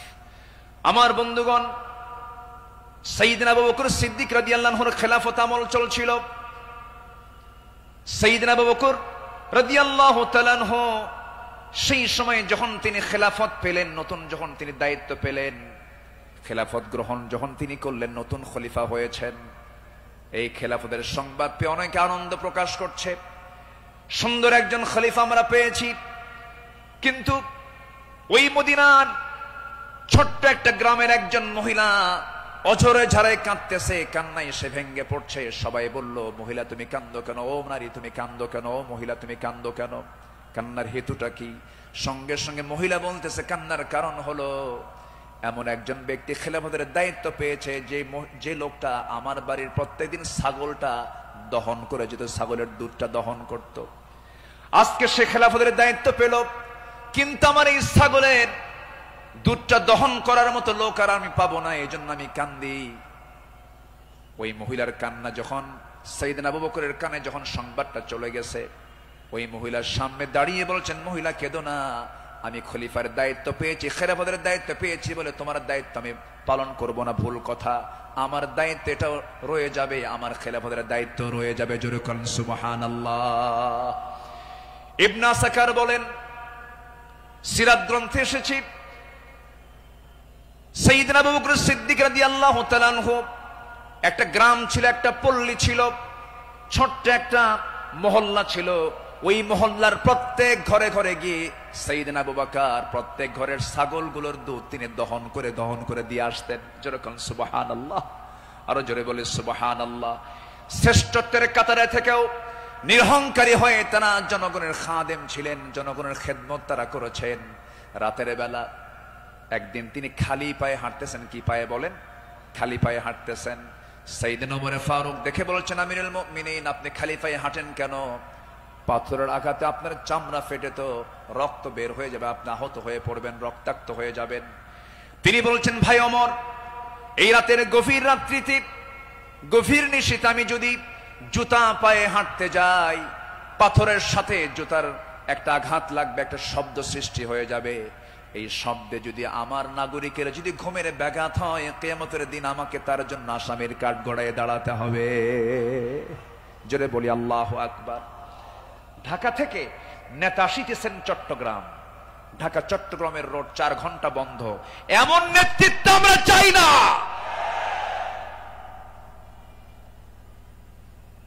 আমরা শাসক দেখতে চাই, জনগণের শাসক, ঠিক কিনা? আমরা কিসের শাসক দেখতে চাই? যাকে দেখলে ওমরের কথা মনে হবে, যাকে দেখলে আবু বকরের কথা মনে হবে, যাকে দেখলে ওসমানের কথা মনে হবে। একটা ওমর আল্লাহ পাক তুমি বাংলার জমিনে দিয়া দাও। জোরে বলি আল্লাহুম্মা আমিন। সাইয়েদনা আবু বকর সিদ্দিক রাদিয়াল্লাহু তাআলা আনহু, খেলাফত মানে কি? একটা দেশের তিনি রাষ্ট্রপ্রধান। রাতের বেলা তিনি চলে গেছেন হলো প্রতিবেশীর ঘরে। কোন প্রতিবেশী? যে প্রতিবেশীর স্বামী নাই, ছেলে নাই, মেয়ে নাই। যেই মহিলার তিনি খেদমত করতে গেছেন তার চোখটাও নাই, বয়োবৃদ্ধ জ্ঞান বৃদ্ধ একজন নারী, সচেতন একজন নারী। তিনি তার খেদমত করার জন্য খেলাফতের দায়িত্ব পাওয়ার পরও তিনি চলে গেছেন। দরজায় নক করেছেন, খেদমত করলেন, বের হয়ে আসছেন। পরের রাত্রিতে সাইয়েদনা ওমর ফারুক রাদিয়াল্লাহু আনহু তিনি ভাবলেন, আমার ভাই আবু বকর তো খেলাফতের দায়িত্ব পেয়েছেন, উনি কি খেদমত করতে পারছেন কিনা জানি না। উনি চলে গেছেন খেদমত করার জন্য। দরজায় তিনি নক করেছেন, বুড়িমা, আপনার খেদমতের জন্য আমি এসেছি, আমি ওমর আসছি। কে? প্রয়োজন নেই। কেন? কিছুক্ষণ আগে একজন খেদমত করে চলে গেছে। উনি ভাবলেন যে খেদমতটা কে করতে পারে। পরপর তিনি 3 রাত ওই বুড়ি মহিলার ঘরের পাশে গিয়ে আড়ালে তিনি দাঁড়ালেন, খুঁজে পাচ্ছেন না, কখন ঢোকে তাও টের পাওয়া যায় না।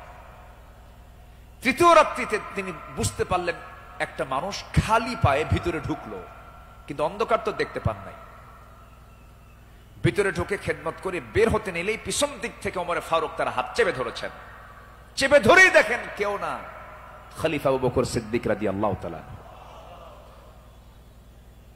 তিনি বললেন, আমিরুল মুমিনিন, একটা রাষ্ট্র পরিচালনা করতে নিয়ে কত পরিশ্রম করতে হয়, রাতের বেলা বিশ্রামের প্রয়োজন হয়, দিনের বেলাও পরিশ্রম করেন, রাতের বেলা এমনটা করলে আপনি অসুস্থ হয়ে পড়বেন, অন্তত আমাদের কিছু খেদমতের জন্য আমাদের কিছু কাজ রেখে দেন।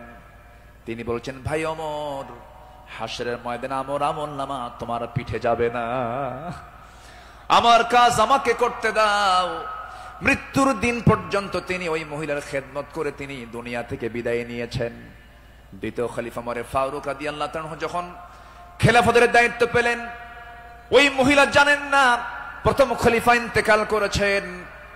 খেলাফতের দায়িত্ব যেদিন পেয়েছেন সেই দিনই রাত্রেবেলায় ওমর ফারুক তিনি চলে গেছেন মহিলার ঘরে, দরজায় নক করে ভিতরে ঢুকেছেন। মহিলা জানেন না খাদেম চেঞ্জ হয়েছে। ভিতরে তিনি সব কাজগুলো করলেন, রান্না বান্না করে দিলেন, কাপড় চোপড় ধুয়ে দিলেন, খাবার দাবার ধুয়ে দিয়ে পরিষ্কার করে তিনি বের হয়ে আসলেন। মহিলা অন্ধ মানুষ, বসেছেন খাবার খেতে, সামনে খেজুর নিয়ে যখন বসেছেন, খেজুর একটা মুখে নেওয়া মাত্রই দাঁতের নিচে যখন খেজুরের বিচি যখন পড়ে গেছে, সঙ্গে সঙ্গে মহিলা বলতেছেন ইন্না লিল্লাহ। তিনি চোখের পানি ফেলে দিয়া কেঁদে কেঁদে বলতেছেন, বুঝতে পেরেছি আমার আসল খাদেম আবু বকর আর দুনিয়াতে নাই। আমার আবু বকর যখন আমার খেদমত করতে আসতো, যখন সে খেজুরগুলো আমাকে ধুয়ে দিত, শুধু খেজুর শুধু ধুয়ে দিত না, খেজুরগুলো ধুয়ে ভিতরের যে বিচিগুলো আছে বিচিগুলো সরায়া আমার সামনে রেখে দিত, যেন আমার খেতে কোনো কষ্ট না হয়। জোরে বলে সুবহানাল্লাহ, আরো জোরে বলে সুবহানাল্লাহ। শাসক ছিলেন, শাসকের কাতারে থেকেও তারা নিরহংকারী হয়ে জনগণের সেবা করেছেন। আল্লাহু আকবার বলে। সাইয়েদনা ওমর ফারুক রাদিয়াল্লাহু তাআলা আনহু তিনি যেদিন শাসনভার তার কাছে আসে, তার কাঁধে যখন আসে, সেই দিন থেকে নিয়ে শুরু করে মৃত্যুর দিন পর্যন্ত কোন রাত তার পিঠটা তার বিছানার সঙ্গে লাগাতে দেননি। দিন দিন শুকায় যাচ্ছিলেন। বলা হলো, আপনি শুকায় যাচ্ছেন কেন? তিনি বললেন কেঁদে কেঁদে, তোমরা আমাকে এমন দায়িত্ব দিয়েছো যে দায়িত্ব আমাকে স্বাস্থ্যহীন বানিয়ে দিয়েছে। পরকালীন জবাবদিহিতার অনুভূতি ছাড়া একটা শাসক কখনো ভালো হতে পারে না। আসতে বলবেন না, জোরে বলুন ঠিক কিনা? অতএব সেই গদির সমস্যার সমাধানের জন্য আমরা চাই যোগ্য, সৎ, আল্লাহওয়ালা, কোরআন প্রেমিক একজন শাসক আমরা চাই। আল্লাহ কবুল করুন, আল্লাহ কবুল করুন। এই কথাটা কেন বললাম? কারণ এখন যে সরকারটা আছে এটা কি স্থায়ী না অস্থায়ী? এজন্য আলোচনার মধ্যে এই ফাঁকে এই কথাটা একটু বলে ফেললাম। সম্মানিত ভাইয়েরা, আমার সময় তো ফুরে যাচ্ছে, আমাকে শেষ করতে হবে। শেষ কি করে দেব? আলোচনা চলুক, হুজুর মরুক। জি, জোরে বলি ইনশাআল্লাহ। জি, আল্লাহ কবুল করুন, জোরে বলি আমিন। নাম্বার 5, সকল দুর্নীতি এবং অন্যায়ের বিরুদ্ধে কঠোর অবস্থান। আমার নবীরও ছিল, সাহাবে কেরামদের মাঝে এই বিষয়ে তারা খুব সতর্ক থাকতেন। আল্লাহ রাব্বুল আলামিন বলেন, ওয়ালা তাকুলু আমওয়ালাকুম বাইনাকুম বিল বাতিলি ওয়া তুদলু বিহা ইলাল হুক্কামি লিতাকুলু ফারীকাম মিন আমওয়ালিন নাসি বিল ইসমি ওয়া আনতুম তা'লামুন। জোরে বলুন আল্লাহু আকবার। তোমরা নিজেদের মধ্যে পরস্পরের সম্পদ অন্যায়ভাবে গ্রাস করো না, তা বিচারকদের নিকট উপস্থাপন করো না, যাতে অন্যের সম্পদের কিছু অংশ পাপের মাধ্যমে গ্রাস করতে পারো, যদিও তোমরা জানো কার কথা। আসতে বলবেন না, কার কথা। আর এক জায়গায় বলছেন, লা তাকুলু, তোমরা খেতে যেও না। কি খেতে যেও না? কুলু মিন তাইয়্যিবাত, পবিত্র খাবে, হারাম কিছু খাবে না। লা তাকুলুর রিবা আদআফান মুদাআফা আহাল্লাল্লাহুল বাইয়া ওয়া হাররামান রিবা। বিভিন্ন জায়গাতে আল্লাহ পাক ক্লিয়ার কথা বলে দিয়েছেন। আমার বন্ধুগণ, সাহাবায়ে কেরাম দুর্নীতি কেমন করে বন্ধ করা যায়, অন্যের বিরুদ্ধে কেমন কঠোর হতে হয়, তা বাস্তব জীবনে তা দেখিয়ে দিয়েছেন। বাস্তব জীবনে আল্লাহ রাসূল তা বুঝিয়ে দিয়েছেন। বিচার কেমনে করতে হয়, বিচারের রায় কেমনে নামাতে হয়, তাও রাসূল শিখিয়ে দিয়েছেন। বিচার কি সবার জন্য সমান না সমান? আইন সবার জন্য, আইন সবার জন্য সমান। আমার নবীজি বসে আছেন, একটা বিচার আসলো, এক সম্ভ্রান্ত পরিবারের মহিলা কন্যা সন্তান চুরি করে ধরা পড়েছে। রাসূল বললেন কোনো কথা নাই, হাত কাটো, হাত কেটে ফেলো। রাসূল অর্ডার দিলেন, আমার নবীর উপরে কথা বলার কোনো সাহস কারো নাই। ওই সম্ভ্রান্ত পরিবারের লোকজন এসে সাইয়েদনা ওমর ফারুককে বিভিন্ন কিছু বুঝায়া দিয়ে বলছেন, আপনি যদি রাসূলকে সুপারিশ করেন হয়তো রাসূল শুনতে পারেন। সাইয়েদনা ওমর ফারুক এসে আমার নবীর সামনে দাঁড়িয়ে বলছেন, ইয়া রাসূলুল্লাহ, যে মহিলার হাত কাটার অর্ডার দেওয়া হয়েছে সে তো সম্ভ্রান্ত পরিবারের, দেখুন তো কিছু করা যায় নাকি। আমার নবীজি সেই সময় আল্লাহর কসম করে বলেন, আল্লাহি, হে আমার ওমর, আল্লাহর কসম করে বললি, আল্লাহর কসম করে বলছি, এই চুরিটা যদি ওই সম্ভ্রান্ত পরিবারের মেয়ে ফাতিমা না হয়ে যদি কলিজার টুকরা মেয়ে আমার ফাতিমা বিনতে মুহাম্মদ হতো, যদি এটা প্রমাণ হয়ে যেত, লাকাতাতু ইয়াদাহা, আমি রাসূল নিজে তার হাতটা ধরে কেটে দিতাম। আল্লাহু আকবার। দুর্নীতির কোনো সুযোগ সেই সমাজে ছিল না, কারণ যারা বিচার করেছেন তারা ছিলেন হলো সৎ বিচারক। আমরা সৎ শাসক, সৎ বিচারক দেখতে চাই। আর সৎ শাসক এবং সৎ বিচারক সৃষ্টি তখনই হতে পারে যারা কোরআন সমাজে চায়। যারা সমাজে কি চায়? কোরআন চায়। সাইয়েদনা ওমর ফারুক রাদিয়াল্লাহু তাআলা আনহু, যে সময় তিনি খলিফাতুল মুসলিমিন, ইরাকের গভর্নর ছিলেন হলো আবু মুসা আশআরী রাদিয়াল্লাহু তাআলা আনহু। তিনি করলেন কি, তিনি একদিন মদিনায় এসে সাইয়েদনা ওমর ফারুক রাদিয়াল্লাহু আনহুর জন্য এবং তার স্ত্রী আতিকা রাদিয়াল্লাহু আনহার জন্য কিছু কাপড় চোপড় উপঢৌকন স্বরূপ নিয়ে আসলেন। নিয়ে এসে তার সামনে দাঁড়িয়ে বলছেন, আমিরুল মুমিনিন, আপনার জন্য এই যে আপনার জন্য কিছু কাপড় উপঢৌকন নিয়ে এসেছি। তিনি মুস্কি হাসি মারলেন, মুস্কি হাসি মেরে বললেন, আমার গভর্নর আবু মুসা আশআরী, তুমি আমার জন্য এই যে উপঢৌকন গুলো নিয়ে এসেছো, হাদিয়া নেওয়া সুন্নত, হাদিয়া দেওয়া সুন্নত, তাহাদু তাহাব্বু, ভালো কথা, এটা সাধারণ ব্যক্তিদের মাঝে হতে পারে, কিন্তু আমি শাসক, আমি যদি আজকে তোমার এই উপঢৌকন গ্রহণ করি ঘোষের পর্যায়েও যেতে পারে, আমি এটা গ্রহণ করব না। আল্লাহু আকবার বলেন। তিনি না গ্রহণ করে তার হাদিয়াটাকে, উপঢৌকনটাকে তিনি ফেরত দিয়েছেন। শাসকের কাতারে থেকে এমন উপঢৌকন নাও আমি জায়েজ মনে করি না, বললেন ওমর ফারুক রাদিয়াল্লাহু তাআলা আনহু। আল্লাহু আকবার। সম্মানিত ভাইয়েরা, সম্মানিত বন্ধুগণ, নাম্বার 6 হলো নির্ভীকতা এবং মহান আল্লাহর উপরে দৃঢ় তাওয়াক্কুল করা। এটা ছিল আমার নবী এবং সাহাবে কেরামদের সারা জীবনের আমল ছিল। জীবনে তারা চুল পরিমাণ কোনো ভয় পান নাই। আমরা কি ভয় করব কাউকে? কাকে ভয় করব? আল্লাহ ছাড়া কাউকে ভয় করা জায়েজ আছে? আল্লাহকে ছাড়া কাউকে ভয় করা কি জায়েজ আছে? আমার নবীজি কোন এক যুদ্ধের ময়দানে যাবেন, একটা গাছের নিচে তিনি শুয়ে পড়লেন, বাবলা গাছ। বাবলা গাছের ডালে তরবারি রেখে তিনি বিশ্রাম নিচ্ছিলেন। হঠাৎ করে এক বেদুইন এসে আমার নবীর সেই তলোয়ারটা তার হাতে তুলে নিয়ে বলতেছে, মুহাম্মদ, আমার হাতে তোমার জীবন, আমি তোমাকে এখন হত্যা করতে পারি। এই কথা বলা মাত্রই বলতেছে, এখন তোমাকে কে বাঁচাবে? বেদুইন বলছে, তোমাকে এখন কে বাঁচাবে মুহাম্মদ? আমার নবীজি বলেন, আমাকে বাঁচাবেন আমার আল্লাহ, আমাকে বাঁচাবেন আমার আল্লাহ, আমাকে বাঁচাবেন আমার আল্লাহ। 3 বার রাসূল যখন বললেন, ওই বেদুইনের হাত থেকে তরবারি থরথর থরথর করে পড়ে গেল। আমার নবীজি দৌড় মেরে গিয়ে সেই তরবারি হাতে নিয়ে বললেন, বেদুইন, এখন তোমাকে বাঁচাবে কে? আমি তো আল্লাহর কাছে আশ্রয় নিয়েছি, আল্লাহ আমাকে বাঁচাবে, এখন তোমাকে কে বাঁচাবে?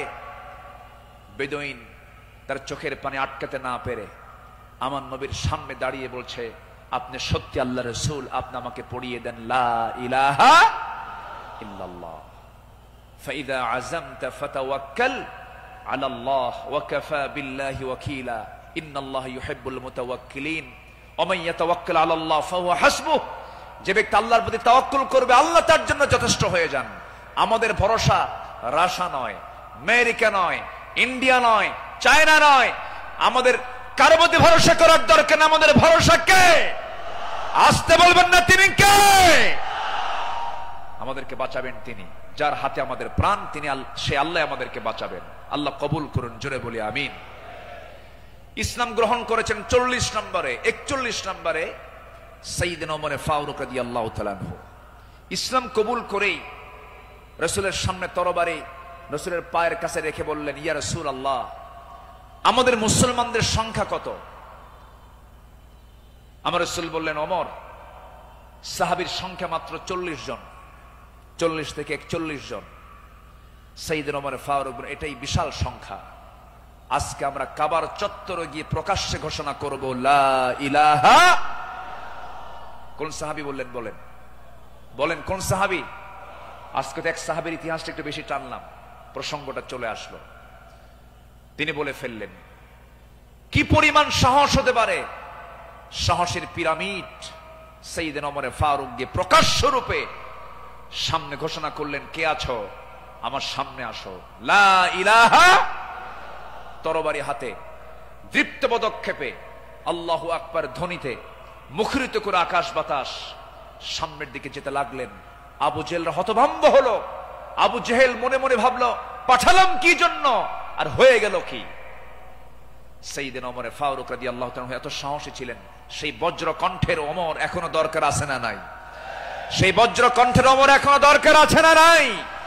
নতুন বাংলাদেশ তৈরি করার জন্য ওমর প্রয়োজন, আবু বকর প্রয়োজন।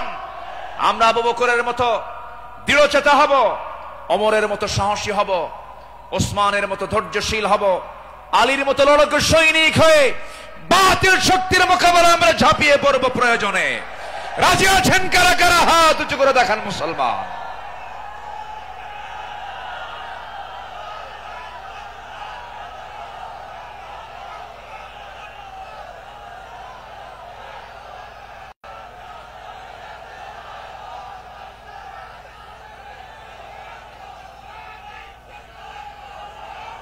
আল্লাহ কবুল করুন, জোরে বলে আমিন, আরো জোরে আমিন। আল্লামা ইকবাল এই জন্য সাহাবাদের ভূমিকা বর্ণনা করে বর্তমান সময়ের মুসলিমদের দুরবস্থা নিয়ে আফসোস করে তিনি একটা লাইন বলেছেন। তিনি কি বলেছেন? সফহাওয়ার সে বাতিল কো মিটায়া কিসনে, নোয়ে ইনসা কো গোলামি সে ছড়াইয়া কিসনে, मेरे काबे को जमीनों से बचाया किसने, मेरे कुरान को सीनों से लगाया किसने, थे तू अबाओ तुम्हारे ही मगर तुम क्या हो, हद पर हद दहरे मुंतजरे फरदा हो। कवि विश्व कवि আল্লামা ইকবাল তিনি বলছেন, যারা এসব অসার বাতিল দূর করেছে জগৎ হতে, ছাড়িয়েছে মানব কুলে দাস গোলামীর কবল হতে, কাবা ঘরে সেজদা করার জাগলো প্রথা যাদের সাথে, বুকে কোরআন ধারণ করা শিখল জগৎ যারা যারা হাতে, তারা তোদের পূর্বপুরুষ আর আজিকে তোমাদেরকে হয়ে ইন্তেজারি করছে বসে হাতের উপর হাতটি রেখে। আফসোস করে তিনি বলছেন, সাহাবীরা কি করে গেলেন আর তোমরা কি করছো? তোমরা এক একটা ওমর হয়ে যাও, এক একটা আবু বকর হয়ে যাও, জান্নাত পাওয়ার জন্য সাহাবীদের অনুসরণটাই তোমার জন্য যথেষ্ট হয়ে যাবে। জোরে বলি সুবহানাল্লাহ। নাম্বার 7 হলো নিজ দায়িত্বের ভারে অস্থির চিত্ততা নিয়ে আমার রাসূল চলতেন, সাহাবে কেরামও চলতেন। আমার নবীজি বিদায় হজের ভাষণের দিন আমার নবীজি কেঁদে অস্থির হয়ে যাচ্ছিলেন। সাহাবে কেরামকে লক্ষ্য করে বলছেন, ওয়া আনতুম তুসআলুনা আন্নী ফামা আনতুম কাইলুন, আমার ব্যাপারে প্রশ্ন করা হলে তোমরা কি বলবে? সাহাবীরা বললেন, নাশহাদু আন্নাকা ক্বাদ বাল্লাগতা ওয়া আদাইতা ওয়া নাসাহতা, আমরা সাক্ষ্য দেব আপনি দায়িত্ব পালন করেছেন, আপনি উপদেশ দিয়েছেন। এই কথা শুনে আমার নবীজি শাহাদাত আঙ্গুলি উঁচু করে আকাশের দিকে লক্ষ্য করে আল্লাহকে বলছেন, আল্লাহুম্মা শাহাদ, আল্লাহুম্মা শাহাদ, আল্লাহুম্মা শাহাদ। আল্লাহ তুমি সাক্ষী থাকো, আল্লাহ তুমি সাক্ষী থাকো, আমার সাহাবীরা আমার পক্ষে কথা বলছে। আল্লাহু আকবার বলেন। নিজের দায়িত্ব নিয়ে রাসূল খুব অস্থির চিত্ততা প্রকাশ করতেন মাঝে মাঝে। আমার বন্ধুগণ, আমার নবীজি মাঝে মাঝে এত পরিমাণ কাঁদতেন, কান্নার পরিমাণ এত হতো, আমার নবীজি যখন সেজদায় পড়ে যেতেন না, সেই শরীফের হাদিসে এসেছে পানি গরম হলে পরে টকবক যেমন আওয়াজ হয়, ফুটন্ত পানি যেমন টকবক টকবক আওয়াজ করে, আমার নবীজি সেজদার সময় এত পরিমাণ কাঁদতেন। আমার নবীজির সেজদার সময় যে মুখ থেকে কান্নার আওয়াজটা বের হতো টকবক করা পানির মতো, এত কাঁদতেন তিনি। কেন কাঁদতেন, কি জন্য কাঁদতেন? তিনি শুধু চেয়েছেন, ও আল্লাহ, আমার উম্মতকে তুমি জাহান্নাম দিবা না, আমার উম্মতকে তুমি জান্নাত দিবা।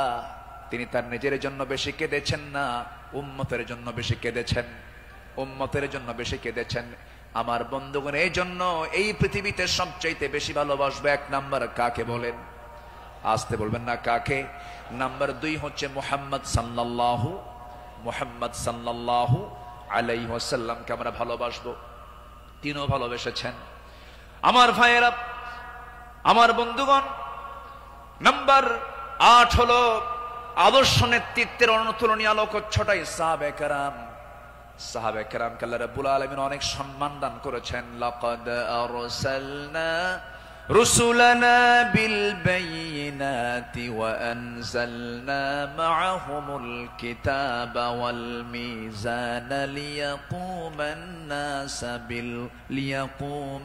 নাসু বিল কিসত। জোরে বলুন আল্লাহু আকবার।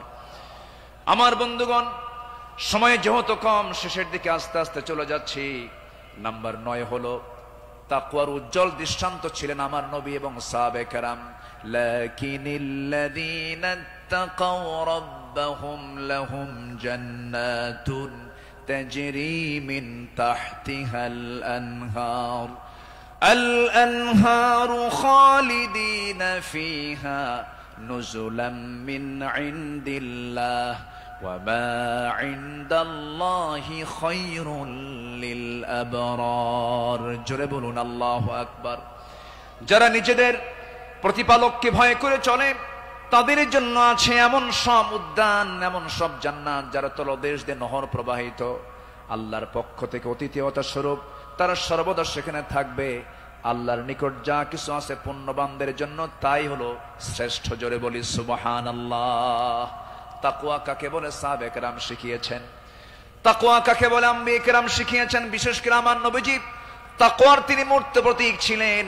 আমার বন্ধুগণ, নাম্বার 10 হলো, নাম্বার 10 সর্বশেষ যেটা, সেটা হলো আল্লাহর কাছে বিনম্র চিত্তে অশ্রু ঝরানো, চোখের পানি ফেলে ফেলে কাঁদা। এই দুনিয়াতে আমি যখন জন্ম নিয়েছি, আমার প্রথম ভাষা ছিল হাসা না কাঁদা, হাসি না কান্না। মার পেট থেকে দুনিয়াতে এসে আমি কেঁদেছি না হেসেছি? কেঁদেছি। মূলত এই জায়গাটা হলো, এই দুনিয়াটা হলো কান্নাকাটি করার জায়গা। হাসির জায়গা হলো জান্নাত, আনন্দের জায়গা হলো জান্নাত। জান্নাতে গিয়ে বান্দার জীবনের সব সমস্ত আনন্দ সেই জান্নাতই সে ভোগ করবে। হুজিবাতুল জান্নাতু বিল মাকারিহ হুজিবাতুন নারু বিশ শাহাওয়াত। আমার বন্ধুগণ, আমার নবীজি যখন কাঁদতেন, অস্থির হয়ে যেতেন, তার চোখের কোনা বেয়ে বেয়ে টপ টপ করে পানি পড়তো, দাড়িগুলো ভিজে যেত, কপাল ফুলে যেত, হাঁটুগুলো ফুলে যেত। ঘন্টার পরে ঘন্টা সেজদায় পড়ে কেঁদেছেন, কারণ আল্লাহ পাক তার শানে বলেছেন, ওয়া মিনাল লাইলি ফাতাহাজ্জাদ বিহি নাফিলাতাল লাক আসা আন ইয়াবআসাকা রাব্বুকা মাকামান মাহমুদা। জোরে বলুন আল্লাহু আকবার। আরেক জায়গায় বলছেন, ওয়াল্লাযীনা ইয়াবিতুনা লিরাব্বিহিম সুজ্জাদাও ওয়া কিয়ামা والذين يقولون ربنا اصرف عنا عذاب جهنم إن عذابها كان غراما إنها ساءت مستقرا ومقاما।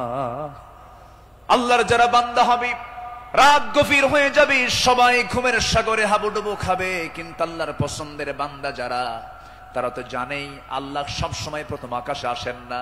আল্লাহ তাআলা প্রথম আকাশে আসেন কোন সময় বলুন? কোন সময়? কোন সময়? কোন সময়? কোন সময়? শেষ রাত্রিতে চলে আসেন। ফিস সামাঈদ দুনিয়া আলা মিন মুস্তাগফিরিন ফাগফির লাহ কোন ক্ষমা প্রার্থী আছে আমার কাছে ক্ষমা চাবে? সেই সময় আল্লাহ পাক দুনিয়ার আকাশে চলে আসেন। আল্লাহর পছন্দের বান্দা এই চান্সটা ছেড়ে দেন না। শেষ রাত্রে উঠে চোখের পানি ফেলে শিশুর মতো যারা কান্দাকাটি করবে, আল্লাহর কাছে যারা রোনাজারি করবে, আপনি কি জানেন 7 সমুদ্রের পানি দিয়ে জাহান্নাম নিভতে পারে না, কিন্তু বান্দা যদি আল্লাহর ভয়ে 1 ফোঁটা চোখের পানি ফেলতে পারে, 1 ফোঁটা চোখের পানি 7টা জাহান্নামকে নিভাইয়া দিতে পারে। আমরা কাঁদবো কার কাছে? আসতে বলবেন না, কাঁদবো কার কাছে? পৃথিবীতে কান্নাকাটি করার জায়গা কয়টা? বলেন কয়টা জায়গা? এক জায়গা। কার কাছে? আল্লাহর কাছে আমরা চোখের পানি ফেলে ফেলে কাঁদবো, আল্লাহর কাছে আমরা রোনাজারি করব। পৃথিবীর মানুষের কাছে কাঁদবেন, কেউ বলবো ফিনাতে এমনি কান্দে, কোন একটা লক্ষ্য আছে, মতলব খারাপ। কত কি বলবে, স্বামী তার বউয়ের কাছে কাঁদবে, বউ তার স্বামীর কাছে কাঁদবে, ছেলে বাবার কাছে কাঁদবে, বাবা ছেলের কাছে কাঁদবে, সেখানে কিছু স্বার্থ থাকতে পারে।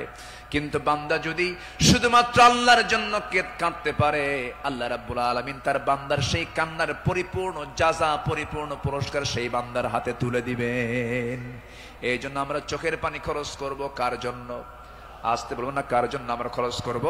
ইন্নাল্লাযীনা উতুল ইলমা মিন ক্বাবলিহি ওয়া ইযা ইউতলা আলাইহিম ইয়াখিরুনা লিল আযকানি সুজদা।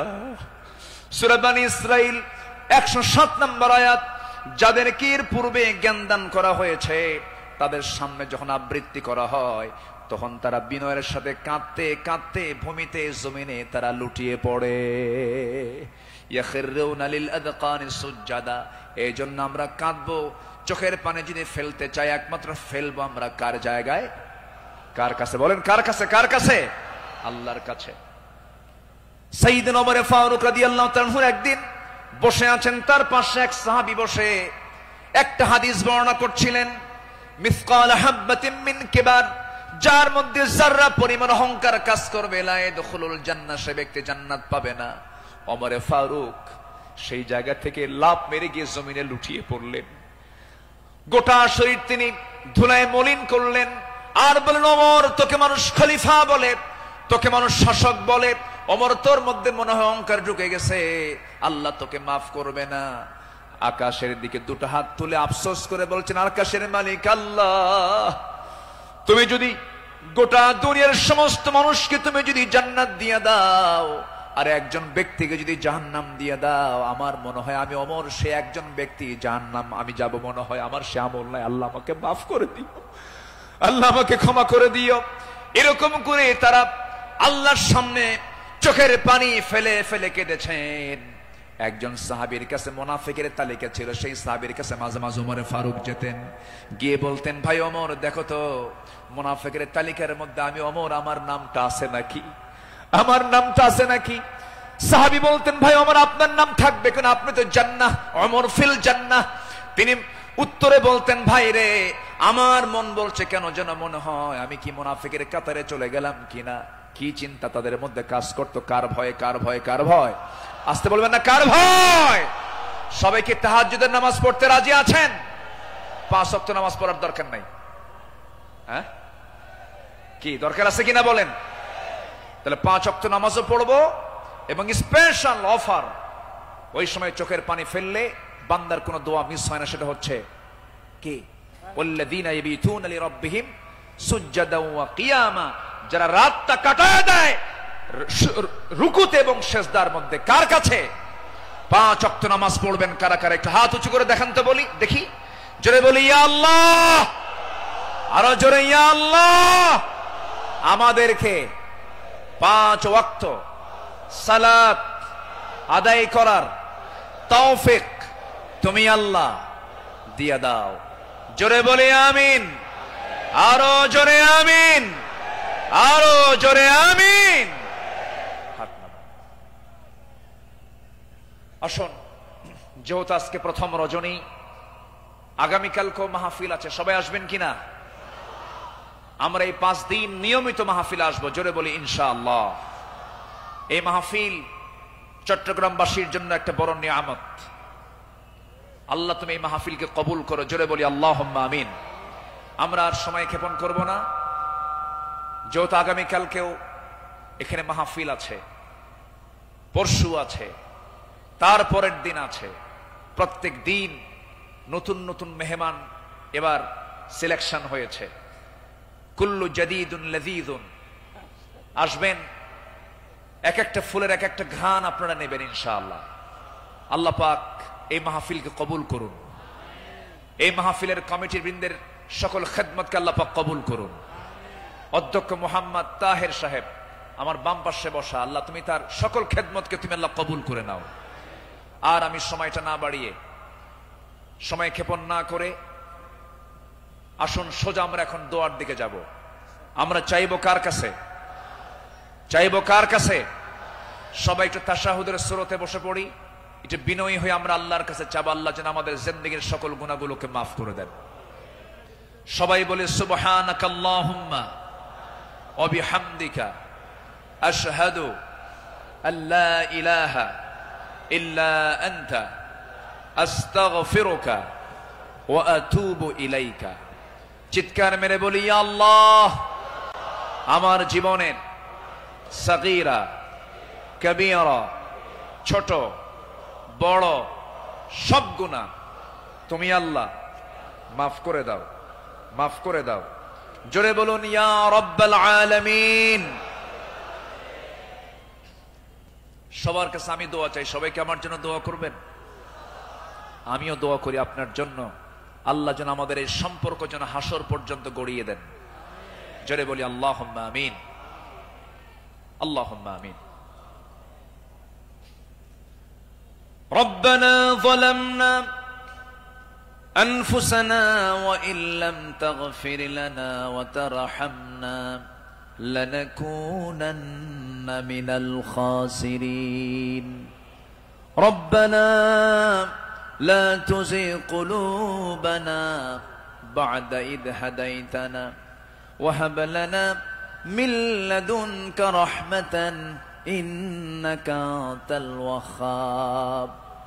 আয় আল্লাহ তাআলা, সন্ধ্যা থেকে শুরু করে নিয়ে 10টা পর্যন্ত দীর্ঘ সময় ধরে তোমার কালামের একটা আয়াতকে সামনে রেখে তোমার পছন্দের গোলাম আমাদের পয়গম্বর রাসূলের জীবন থেকে, তোমার পছন্দের বান্দা সাহাবে কেরামদের জীবন থেকে কিছু আলোচনা করেছি। তোমার কালাম থেকে কিছু কথা বলে শেষ সময়ে তোমার শাহী দরবারে কাঙ্গাল ফিকিরের মতো দুটো হাত পেতেছি আল্লাহ। আয় আল্লাহ তাআলা, চট্টগ্রামের এই প্যারেড ময়দান তুমি আল্লাহ বান্দাদের দিকে তাকায় দেখো, ভিক্ষুকের মতো হাত পেতে আছে রে আল্লাহ।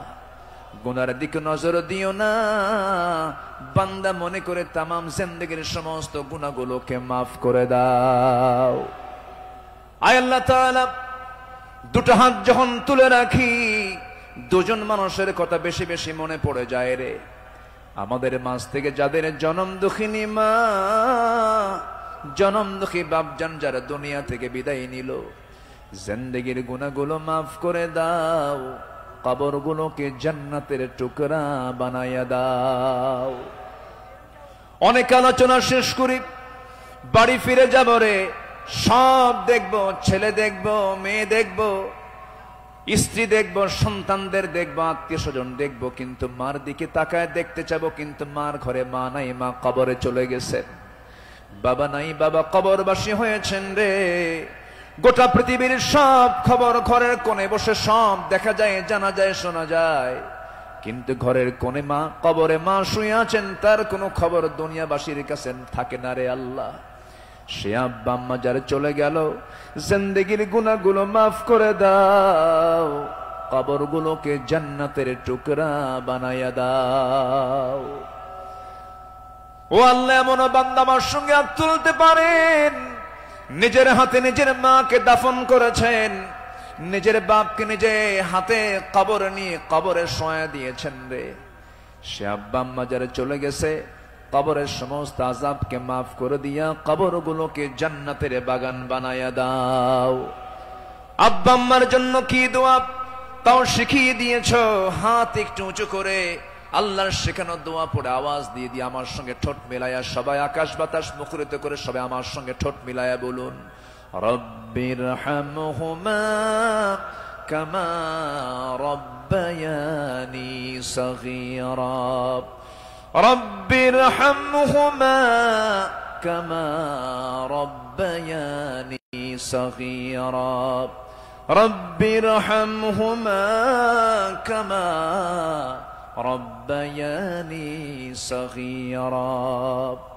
আয় আল্লাহ তাআলা, বিশেষ করে এই মাহফিলের আয়োজন যারা করলেন, শোনার জন্য দূর দূরান্ত থেকে যারা আসলেন, বিনিময়ে কিয়ামতের কঠিন ময়দান, যেদিন কেউ কাউকে চিনবে না, এমনকি মা সন্তানকে পর্যন্ত স্বীকার করে বসবে, যেদিন মানুষ কাঁদতে কাঁদতে চোখের পানিগুলো ফরে যাবে, চোখ থেকে রক্ত বের হওয়া শুরু হয়ে যাবে, সেই কঠিন মুসিবতের দিন এ মাহফিল সবার জন্য নাজাতের মাধ্যম তুমি আল্লাহ বানায়া দিও। ও আল্লাহ, ইসলামী সমাজ কল্যাণ পরিষদ চট্টগ্রামের সঙ্গে যারা শুরু থেকে ছিলেন, আজকে তারা দুনিয়াতে অনেকেই নাই, মেহেরবানি করে তাদের কবরগুলোকে জান্নাতের টুকরা বানায়া দাও। আয় আল্লাহ তাআলা, তোমার বান্দাগুলো দুটি হাত ভিক্ষুকের মতো পেতে আছে, তুমি আল্লাহ ভালো করে জানো, তুমি তো অন্তর্যামী আল্লাহ, তোমার বান্দাদের মনের বাসনা কি তুমি আল্লাহ ভালো করে জানো, যার যা চাওয়া তুমি আল্লাহ পাওয়া করে দিও। রোগাক্রান্ত থেকে রোগ মুক্ত করো, ঋণগ্রস্ত থেকে ঋণ মুক্ত হওয়ার তৌফিক দিয়া দাও।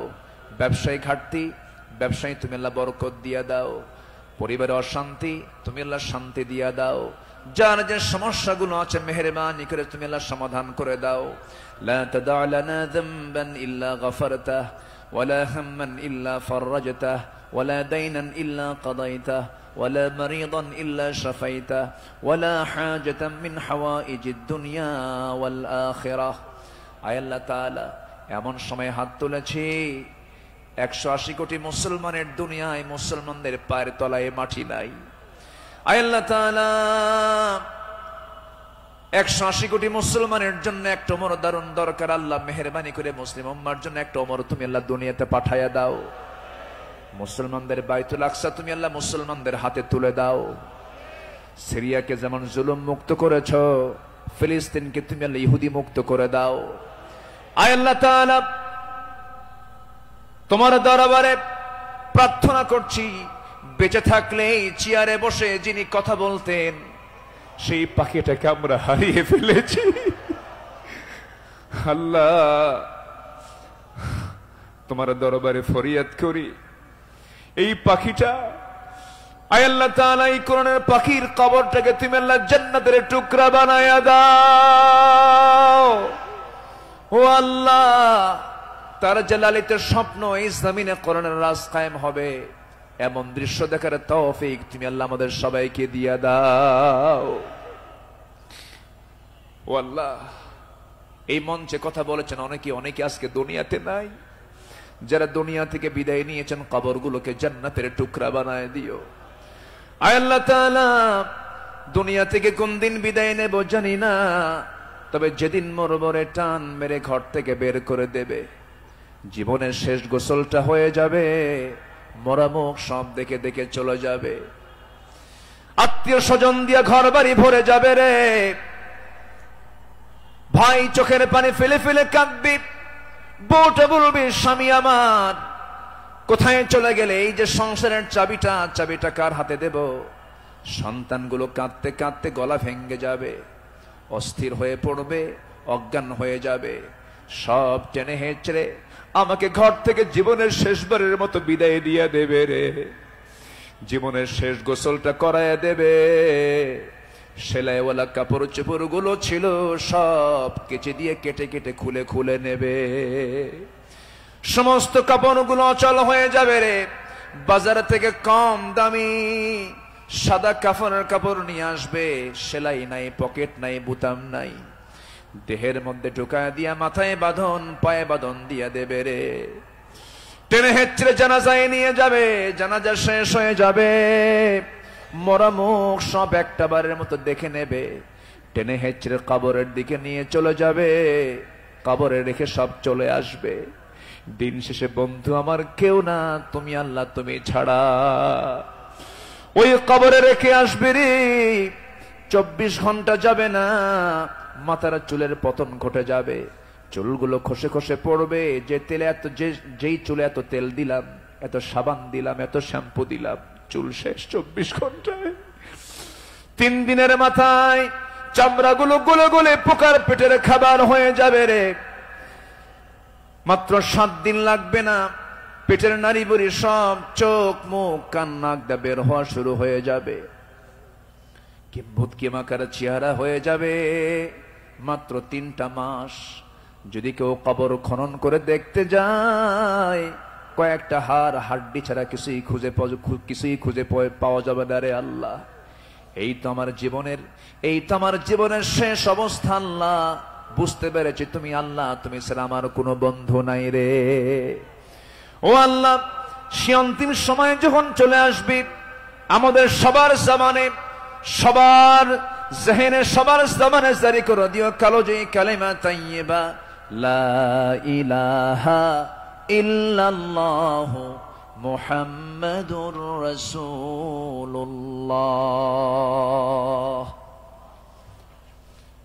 আসসালামু আলাইকুম ওয়া রাহমাতুল্লাহি ওয়া বারাকাতুহু। নামাজ হবে এশার নামাজ। সবাই কাতার হয়ে যান। ইমামতের দায়িত্ব যার উপর আছে একটু মেহেরবানি করে দাঁড়িয়ে যান। আগামীকাল আসরের নামাজের পর থেকেই তাফসীর মাহফিলের কার্যক্রম শুরু হবে এবং আমাদের এশার নামাজের পর